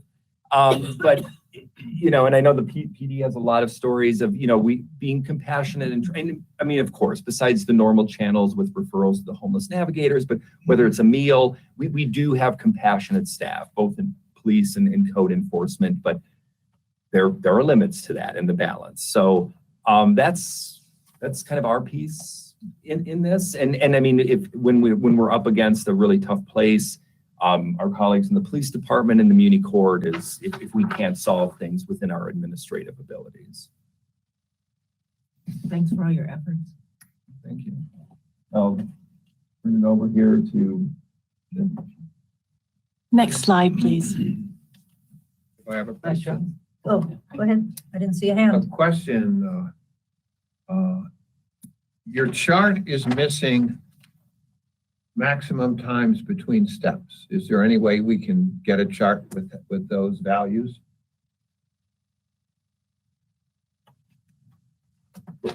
Well, I mean, I Councilor Baker, as far as private property, I could give you sort of, there are some limitations we have with escalation of enforcement per Westminster Municipal Code, and certain notices. I mean, even with the summary abatement. But we could provide those from our standpoint. I think from a visibility standpoint here, we want to be mindful of making this too busy, but at least with our stuff, we could provide you with more detailed information between certain steps. Well, just so we can put in the minds of anyone who asks a reasonable expectation. Thank you. Good evening. Good evening, Mayor Pro Tem, councilors. I'm Dean Villano. I'm a deputy chief at your police department. I'm here for Chief Hobbert, representing Chief Hobbert, who I'm sure is very sadly he couldn't be here this evening. As far as the police department's involvement in this, from the onset between Chief Hobbert and Brian, and again, Brian Hempelman has been instrumental in this. This has basically been one of his primary duties when it was supposed to be an auxiliary duty, but he's our sergeant of our canine unit, so he's trying to keep that in control as well. But he's put a lot of time in it, worked very well with the other city departments, and we're an integral part of the collaboration, and we really take a secondary role. Now, when it comes to public property or property not owned by the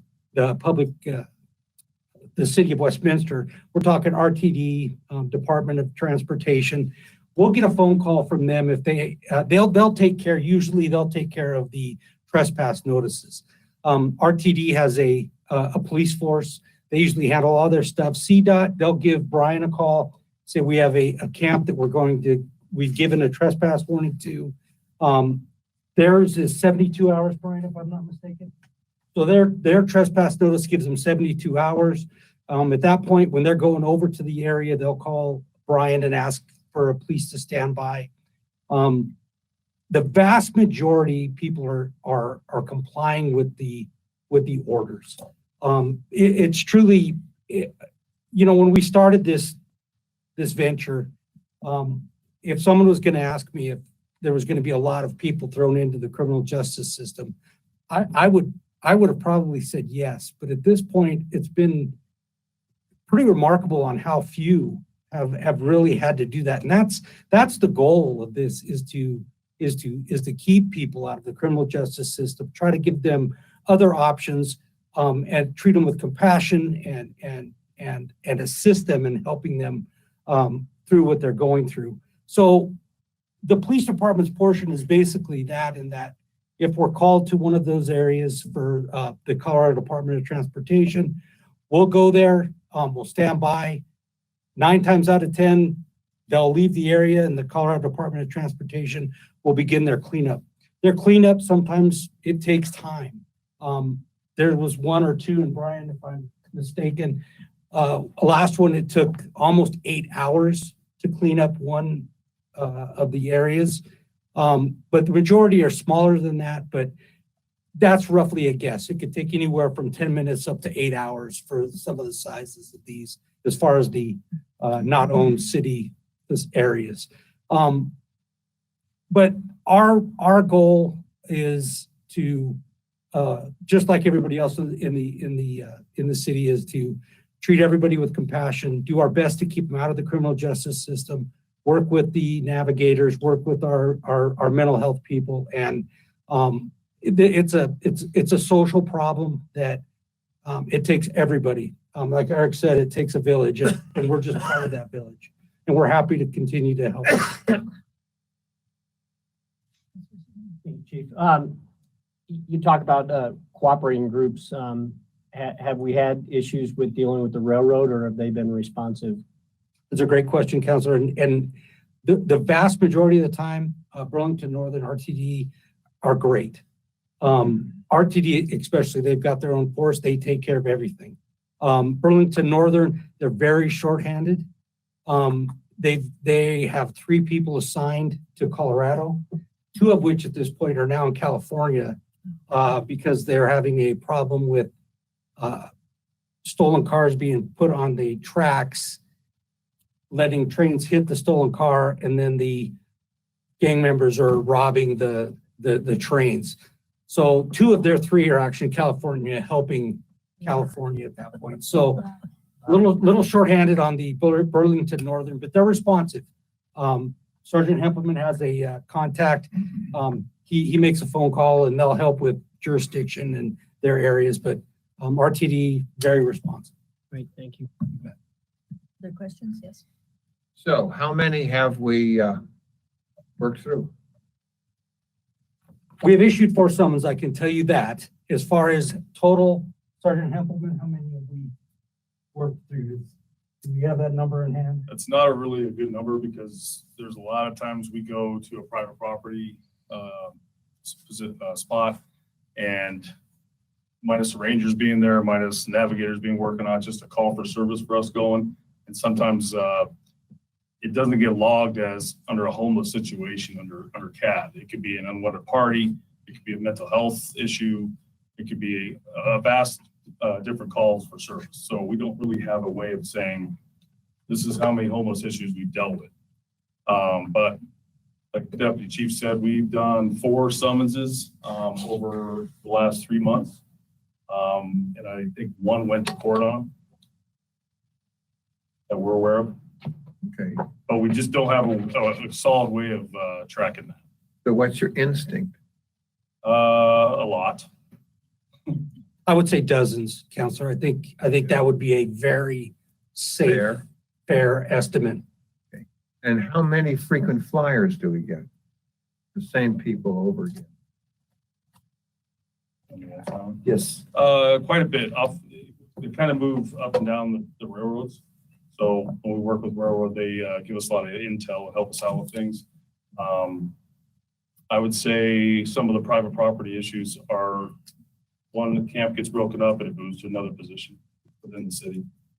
So 20-30%. And the way that I read our ordinance, it says absent of consent from a private property owner. So if it's fenced or if it's posted, we don't need a letter from the private property owner, do we? We would like to have someone there from that owns the place saying they don't want that person there. It is to go to court. Fenced and posted because those meet the criteria of our ordinance, right? It does, sir. But the thing that you see sometimes is people may have an open fence where somebody has gone in. We go to talk to them and they don't want to pursue charges on somebody who's homeless. So in order to prosecute somebody, you've got to have the property owner's willingness to be a victim. Right.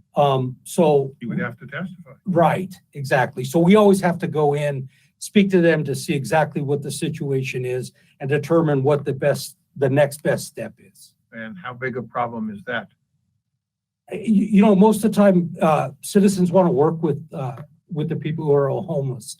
You'll get a small percentage. You'll say, I want them out now. And we do that because it's private property. If they're in their backyard, whether there's a fence or not, they'll move on. We'll move on. We'll make sure they move on. But some people say, I'll give them the rest of the day to do it. And a very large majority of that time, the people in the encampments will get their stuff and move on.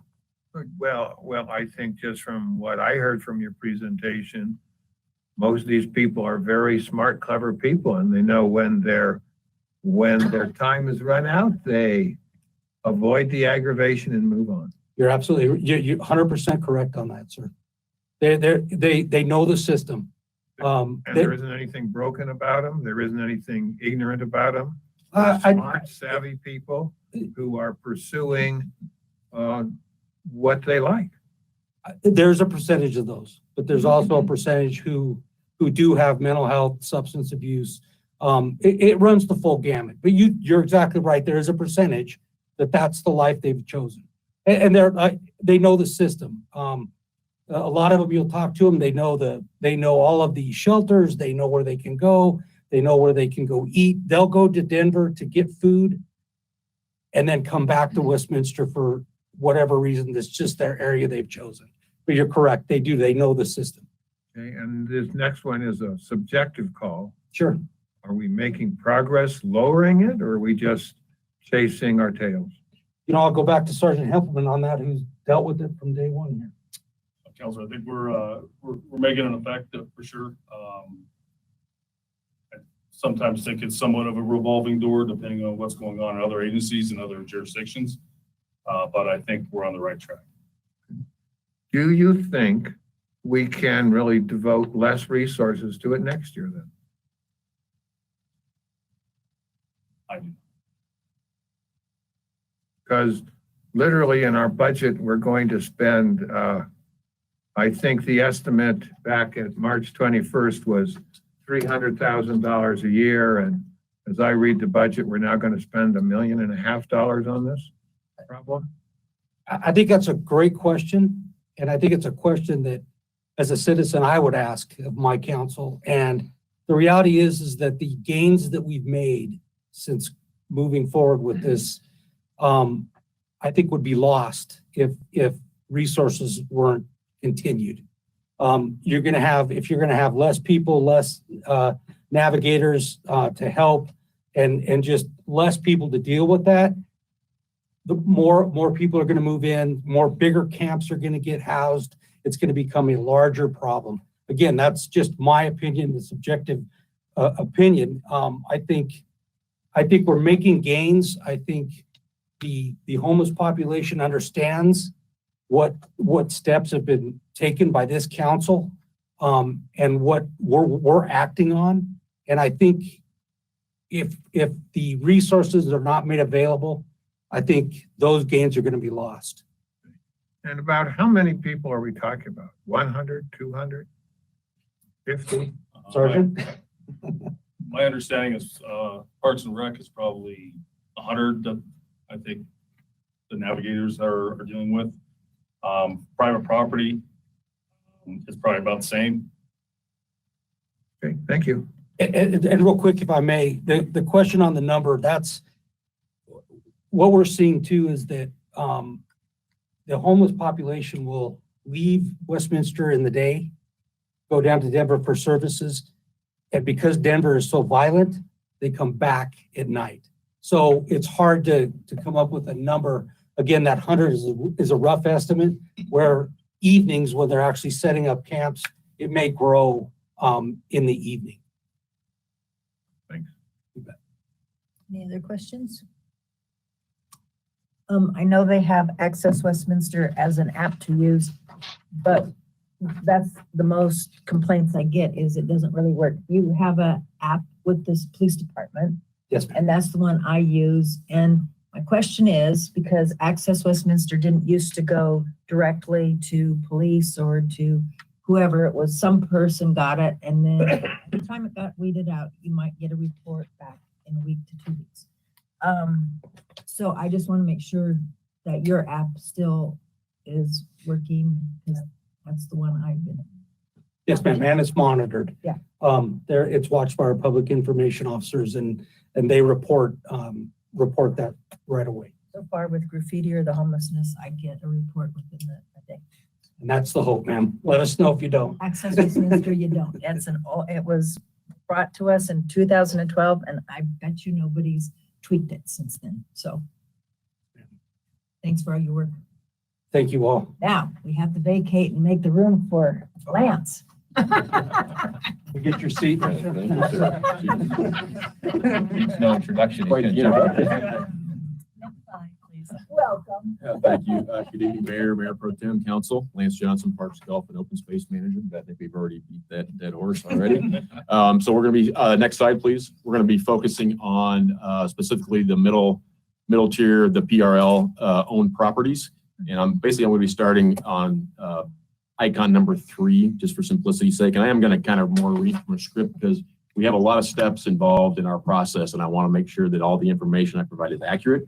I also keep myself on track so I don't get too off base as far as the amount of information I provide you. So our Parks, Recreation, and Libraries, park rangers are responsible for providing public safety and natural resource protection through education and enforcement throughout the city's parks, open space, and trails system.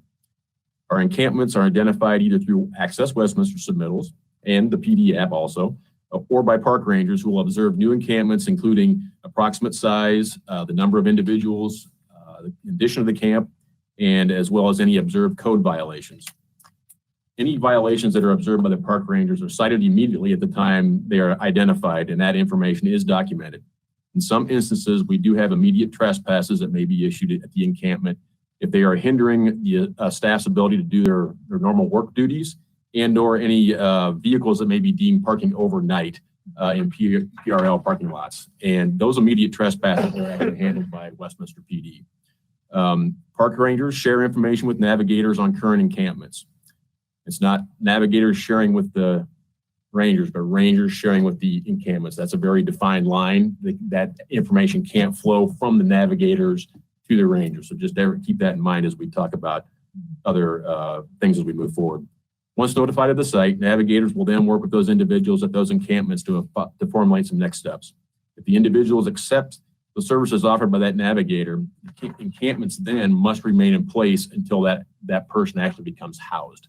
So no matter what happens if that person accepts those services, then we need to leave that camp in place until they are actually housed or get some other services and they move voluntarily off the site.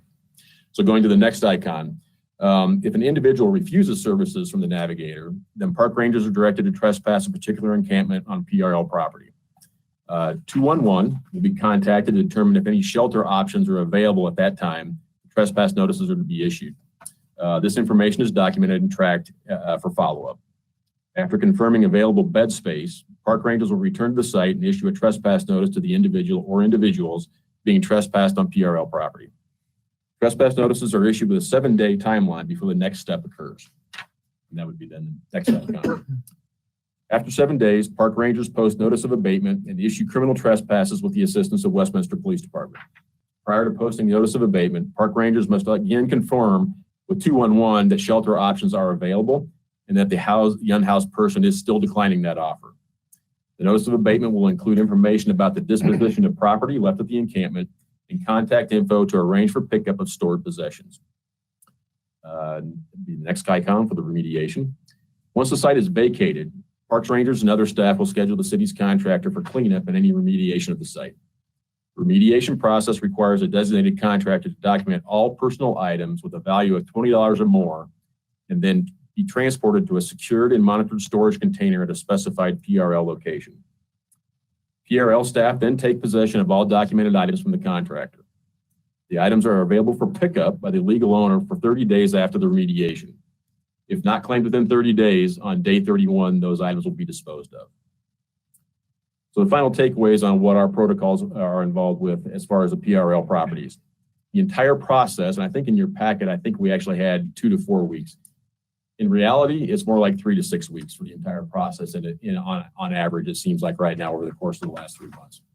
Depending on circumstances such as available beds, weather, contractor availability, and staff availability. Beds must be available when park rangers call 211 on that day a trespass notice is going to be issued. That's a very important key point you must always keep in mind. And finally, if alternative housing like shelters is not available, federal law does allow people to stay on publicly owned lands, such as parks and open space. So by federal law, we can't remove them if there's no bed space available. So that's all I have. Any questions?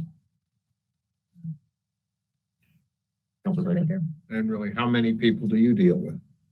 We think we, like as Sergeant Helpman said, we think about 75 to 100 out and about around the entire city. It's very hard to keep track of how many individuals there are because there are, you count duplicates. So I would say roughly about 100. I think the information that Kate Scarbeck, our senior management analyst, passed along to me today, we have looks like about 20 camps currently in the city. We have some very large camps too. So that 100-person number is probably fairly accurate right now, would be my guess. And are these, they're frequent, flyers? I can think of a couple off the top of my head, just in our dealings with our park rangers and the information that they've provided. 2 or 3 names come to mind.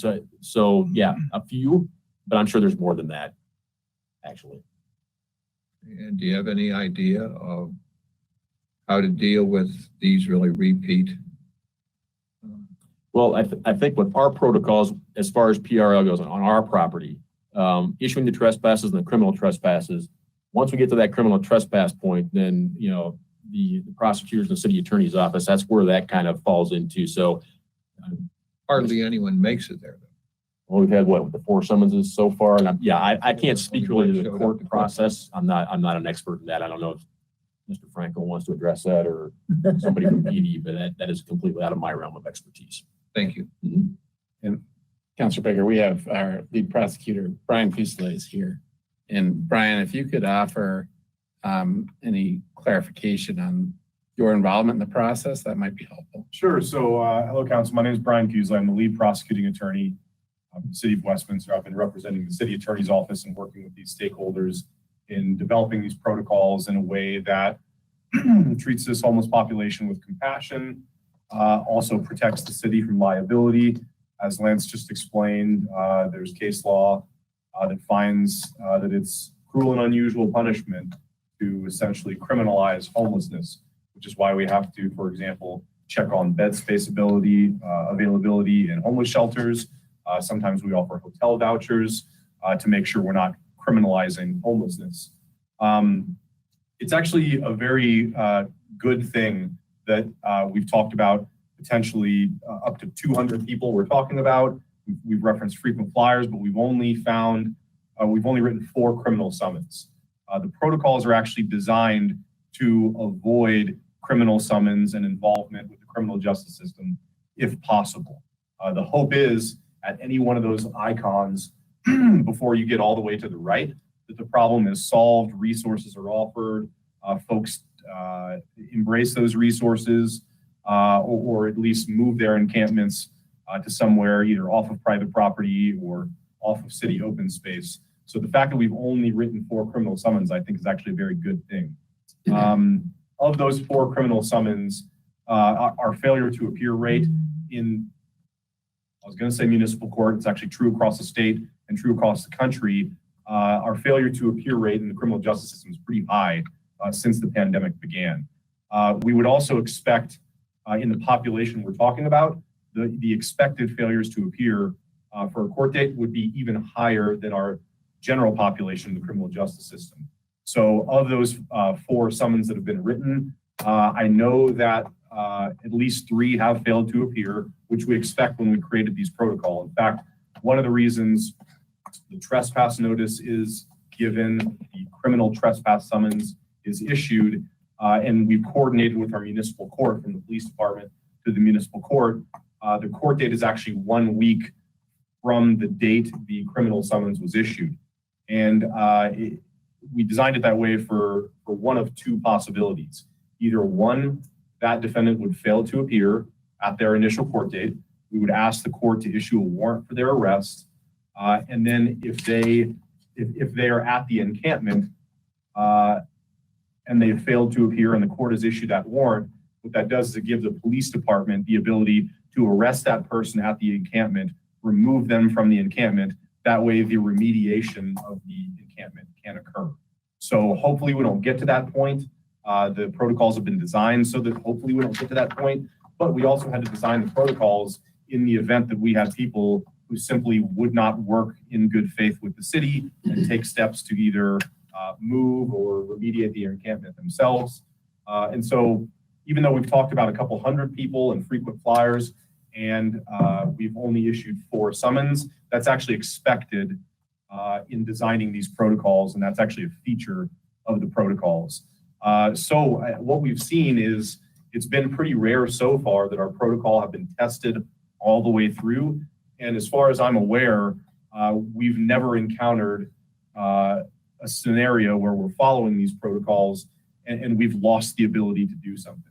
So the hope is we start out kind of on the left end of these icons with compassion, with offering resources. But by the time we get all the way to the right, we're dealing with people who've been offered those resources. They've had numerous city contacts, and they refuse to work with the city in good faith. And that's when it transitions from compassion to enforcement of the city's code. Because ultimately, if somebody won't work with the city in good faith, won't take us up on resources, won't leave when they're instructed to leave, won't leave after they've been issued a criminal citation, won't leave and show up to their court date on that criminal citation, they can be arrested and the encampment can be remediated and mitigated essentially without any of their cooperation. So because you picked up on and asked about frequent flyers, and you noted and you asked about the number of how many people we're talking about versus how many criminal summons we issued, the good news is I've been very involved in developing these protocols and in consulting with these stakeholders, but I have not had to deal with that many people actually entering our criminal justice system, which, as I've said, is good news and is a feature of these protocols rather than something that I see as a failure or a concern. Right. Thank you very much for that. And that's what I expected, because I think the unhoused are very bright people, are very smart people, and they're not going to buy more trouble than they wish. How many people are anonymous in the system, or are most of the people beginning on the left-hand side of the page identified by name? I would say that I think almost everyone is identifiable in some way, shape, or form. I don't think we've had anybody that's going to. Yeah. Counselor, one of the challenges in answering the question you just asked is once people are contacted, I think generally speaking, we know who they are. They're willing to give a name. One of the challenges we've seen with some of these encampments is the encampment is there, especially during business hours when a lot of our staff are working. The people are not. And so it's very difficult to balance resources in deciding how many times are we going to send out park rangers, co-responders, navigators, police officers to try to make contact with those people and repeatedly fail? So once they're contacted, I think usually we can get an identity and we know who they are. But there, from what I've heard, there are often challenges in contacting the people themselves rather than the encampment that is vacant because they go to Denver for resources and come back at night. So do we have any kind of, and I'm probably asking the wrong person, do we have any kind of strategy that deals with the vacant camps? Yes, and these are things we've had to kind of build into the protocol as we're working through the protocol and we learn of new challenges.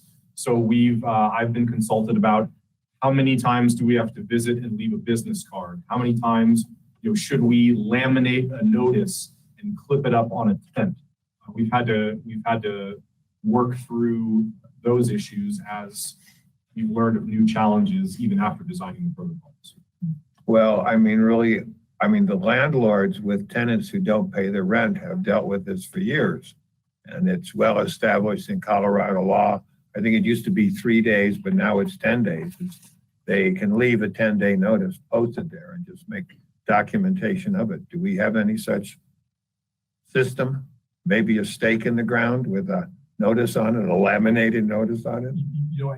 So to remember, there are differences in answering that question. There are two different answers when we're talking about private property versus public property.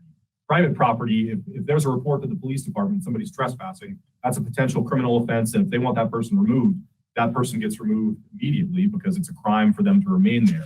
Now, on public property is where we're much more careful and we've built in some timeframes into those protocols.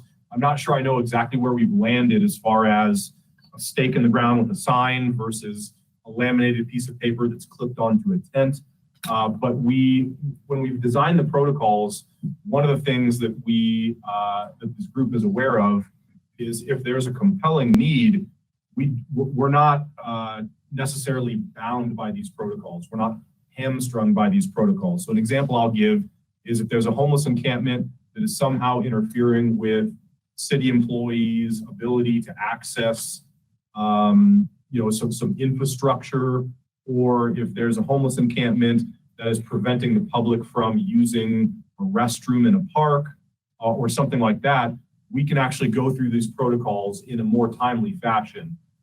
If we compare that encampment to an encampment that is not in compliance with our code, but it's not otherwise any sort of pressing or imminent issue that needs to be sped up, there are different timeframes we can work with there. So we're not exactly, we don't have literal timeframes on each step because the protocols were designed with the idea that we may need to move more quickly through the protocols, or there may be compelling reasons to move a little bit more slowly through the protocols and offer somebody more time to move their encampment. Thank you. Mayor Pro Tem? I just have one quick question. So as you went through this process, I have noticed more homeless in specifically our area up in the countryside. We've always had a couple. There's a guy who has a big contraption that he moves around that he lives in.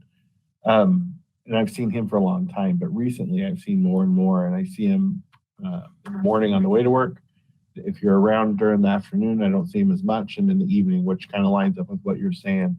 But the reason I bring it up is, are we seeing increases just general? I mean, I know that we are across the nation, but for us, is that because we're moving them around and they're moving from one camp to different places in the city? Or is it just generally just continuing to be a growing problem? I think we were discussing that earlier. I think there is the portion of yes, you come and you have either a park ranger or Westminster Police Department, somebody shows up, somebody just happens to move along. Well, they may be moving along someplace else in Westminster, they may be moving up in the Broomfield, wherever it might be. So there are people moving around. Are there more? And I think it also depends on what happens in other cities. I mean, if the railroad comes in and do a sweep, I think we talked about this a little bit earlier. If the railroad comes in and does a sweep, we kind of know that we're going to get an influx depending on where that sweep was. If it was in Westminster, they're probably going to move out. Some might stay in Westminster, move to a different spot, but some might move to another city. If it's outside of Westminster, they're probably going to move into Westminster. So I mean, there's that whole balancing act of who's enforcing, and once that enforcement happens, where they're going to go. So I think that's why it's so difficult to track exactly how many, encampments and how many people we actually have unhoused right now. It's really difficult to do. And I don't think it's getting any worse right now. It doesn't seem to be, at least. I mean, Brian's out in the field all the time, along with our park rangers. I don't get that sense from my rangers either that it's getting worse. I think we made a little bit of headway, to tell you the truth. And I think one of the reasons for that is with the full-time park ranger that you approved in June, that we got Mike started in July. So Mike's kind of been out and about for the last 3 months now. He's been doing an incredible job. And just having that contact with him has actually dispersed some camps just on his own, just by that one contact. They see somebody, whether he's not a uniformed police officer, but he's a ranger. And that just has kind of made them have the impetus to move. And I think we were talking about that. I think that's going to have an impact as we move forward, with the park rangers being out and about on the trails and our open space and our parks on a regular basis. That's going to be a huge positive for us, just kind of having that enforcement out there all the time, because obviously PD doesn't have the opportunity to do that on a 24-hour basis. We don't either, but Mike is able to do it 40 hours a week, basically. And that's a great start to be able to kind of let people know that, we are being compassionate. We are also serious about making sure that you're following the rules and the ordinances we have here in the city. I appreciate that. And then one follow-up question. So I know that, and this is since before it's gotten to be more of a problem. When I was first on council, there was discussion about, and I know throughout this, about working with the business community so they understand their rights with this stuff. But as you see this going into different parts of the town where maybe they're not as used to the situation, what is the outreach from, and I mean, who's doing the outreach with the business community? Do you guys involve economic development, or are we making, how is that effort going? I can tell you, Counselor, that our public information officers are out. In fact, Ray Essinger made a contact with a business earlier today to help them navigate some of these situations. So they try to do the outreach, but it's a lot of times if they don't contact us, they'll see an officer. I've talked to some patrol officers who will just get asked by a citizen about it. So I think the communication is there. It can always be better, but at the same time, a blanket communication to the business, we don't really have that yet, but we are working our way to having better communication. Well, I think it may be an opportunity, is because I'm a registered business with my consulting, and I mean, there's always a lot of information. I don't know that I've seen this specifically in there, but. Sure. Mayor Pro Tem, if I could just add on to what the chief was saying. So for 2 years now, Shelby Wood and our economic development department, with her regular business training, has done a homelessness kind of know your rights as a property owner, and then through site design, sort of strategies to discourage this sort of activity. So I know, I think just a couple of weeks ago, she and Brian, I don't know if you're involved with that. So, and then this was the second one. So, Brian was involved, Logan Morley, our code enforcement supervisor, and we had a couple of folks. And I'd done one previously with economic development the year before. So there is some of those resources, and we put some of those resources out through the website, just from those sessions, as far as a quick list of things you can do to just sort of better activate your property and what have you. That was an online thing. I think there's about 15 people on that day. So I participated in that one. I got pushed out by the chamber as well. Thank you. Counselor Izadi? Two-part question. For the room availability requirements, what's the geographic range? I'm going to have to get back to you on that. I don't know. I'd have to talk to Kate Scarbeck, who deals with all that, and get a specific answer. I don't want to misspeak because that's pretty complicated.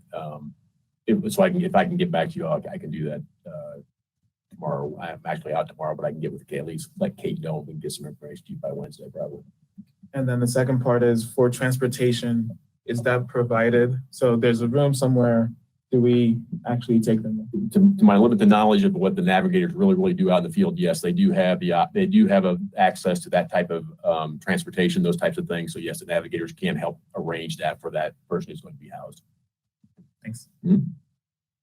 Counselor Emmons? It kind of relates to Counselor Rosati's is just, how often do we not have beds available? Right now, we were talking about, like I said, we were talking about a lot of things earlier tonight. At this point, we have not been able to do any trespasses because of not having any housing. But I guess the caution point would be with the colder weather coming, the bed spaces will start filling up. And then if we continue to have the current populations of encampments that we have, then we're going to probably run into difficulties of being able to remove anyone because of the fact there won't be any housing available. That's a very big potential, I would say. Counselor Simon?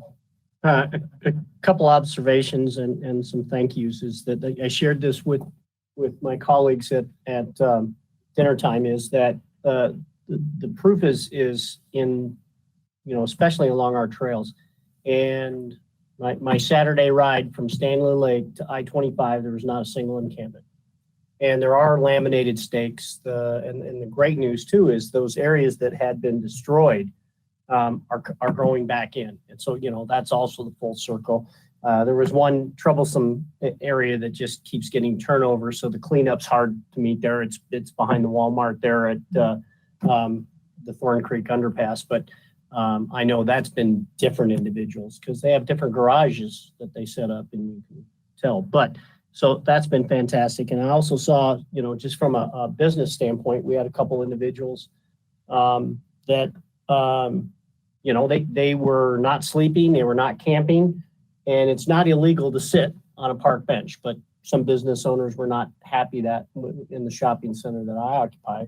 And our officers and the team did a great job, and navigators did a great job, and both those gentlemen now have help, and they are getting help that they need, not just a room. So compliments to everyone that worked on that deal.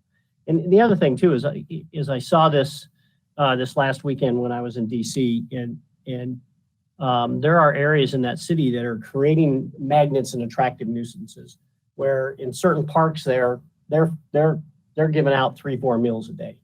And so it's a magnet situation. We do not have that here. And that there's a fine line between that process. So I think that's important to note too, is that while they pass through, there's no magnet to keep them here. So I think that's important as well. So thank you. I think it's late and you guys deserve to go home. Thank you for a wonderful presentation, all the work that you do. I think we just keep at it and word gets out, they talk to each other. And I applaud you for where we started and where we're at today. It's leaps and bounds, and thank you because it's because of each one of you. Thank you. It's not an easy job, but the support you provided staff this last year was great. So thank you very much for that. It's made things a little bit easier. Thanks. So appreciate that. And this is great. Very easy to That was Rich Newman's marketing team. So yeah, they did an awesome job with that. Okay. Yes. We'll take a quick break and then we have executive session. Are we going to have any more public time? Nope. Okay, well then I have one thing I'd like to bring up according to protocol. Oh, you're already in this. We're on a break. So. We'll bring it up when we get back then. Thank you. Yeah, we're still public. Now it's really hot.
Mr. Baker? Yeah, as per protocol, I would like to explore us really disallowing the use of expanding bullets by our really police department. Is that we go to really full metal jacket bullets.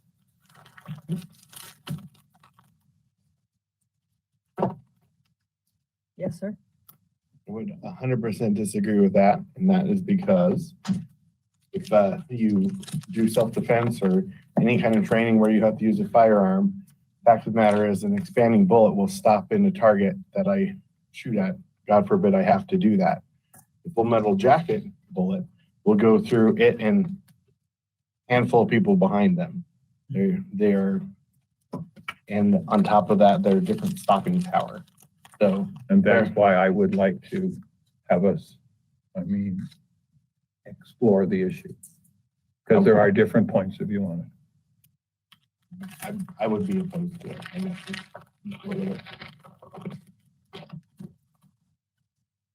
Yes, sir. I don't know enough about this, but a study session wouldn't hurt. But we'll have to prioritize with the study sessions, but I have no idea about this issue.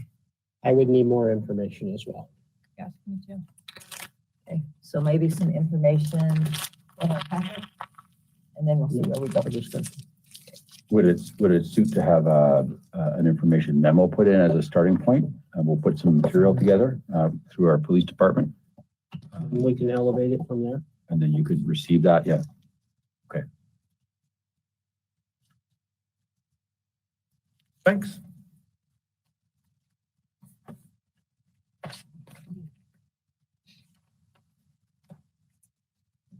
Okay, we'll excuse those of you that don't need to be here, and do we have reason for executive session? Thank you, Mayor. The final executive session that's on your agenda for this evening is for the discussion of a personnel matter, the presiding judge's performance evaluation pursuant to Westminster Municipal Code, Section 111.3C1 and Colorado Revised Statute 246402-4F. Is there a motion to go into executive session? So moved. Second. Second. Yeah, it's been moved and seconded to go into executive session, and I'm going to do roll call and see if you're willing to.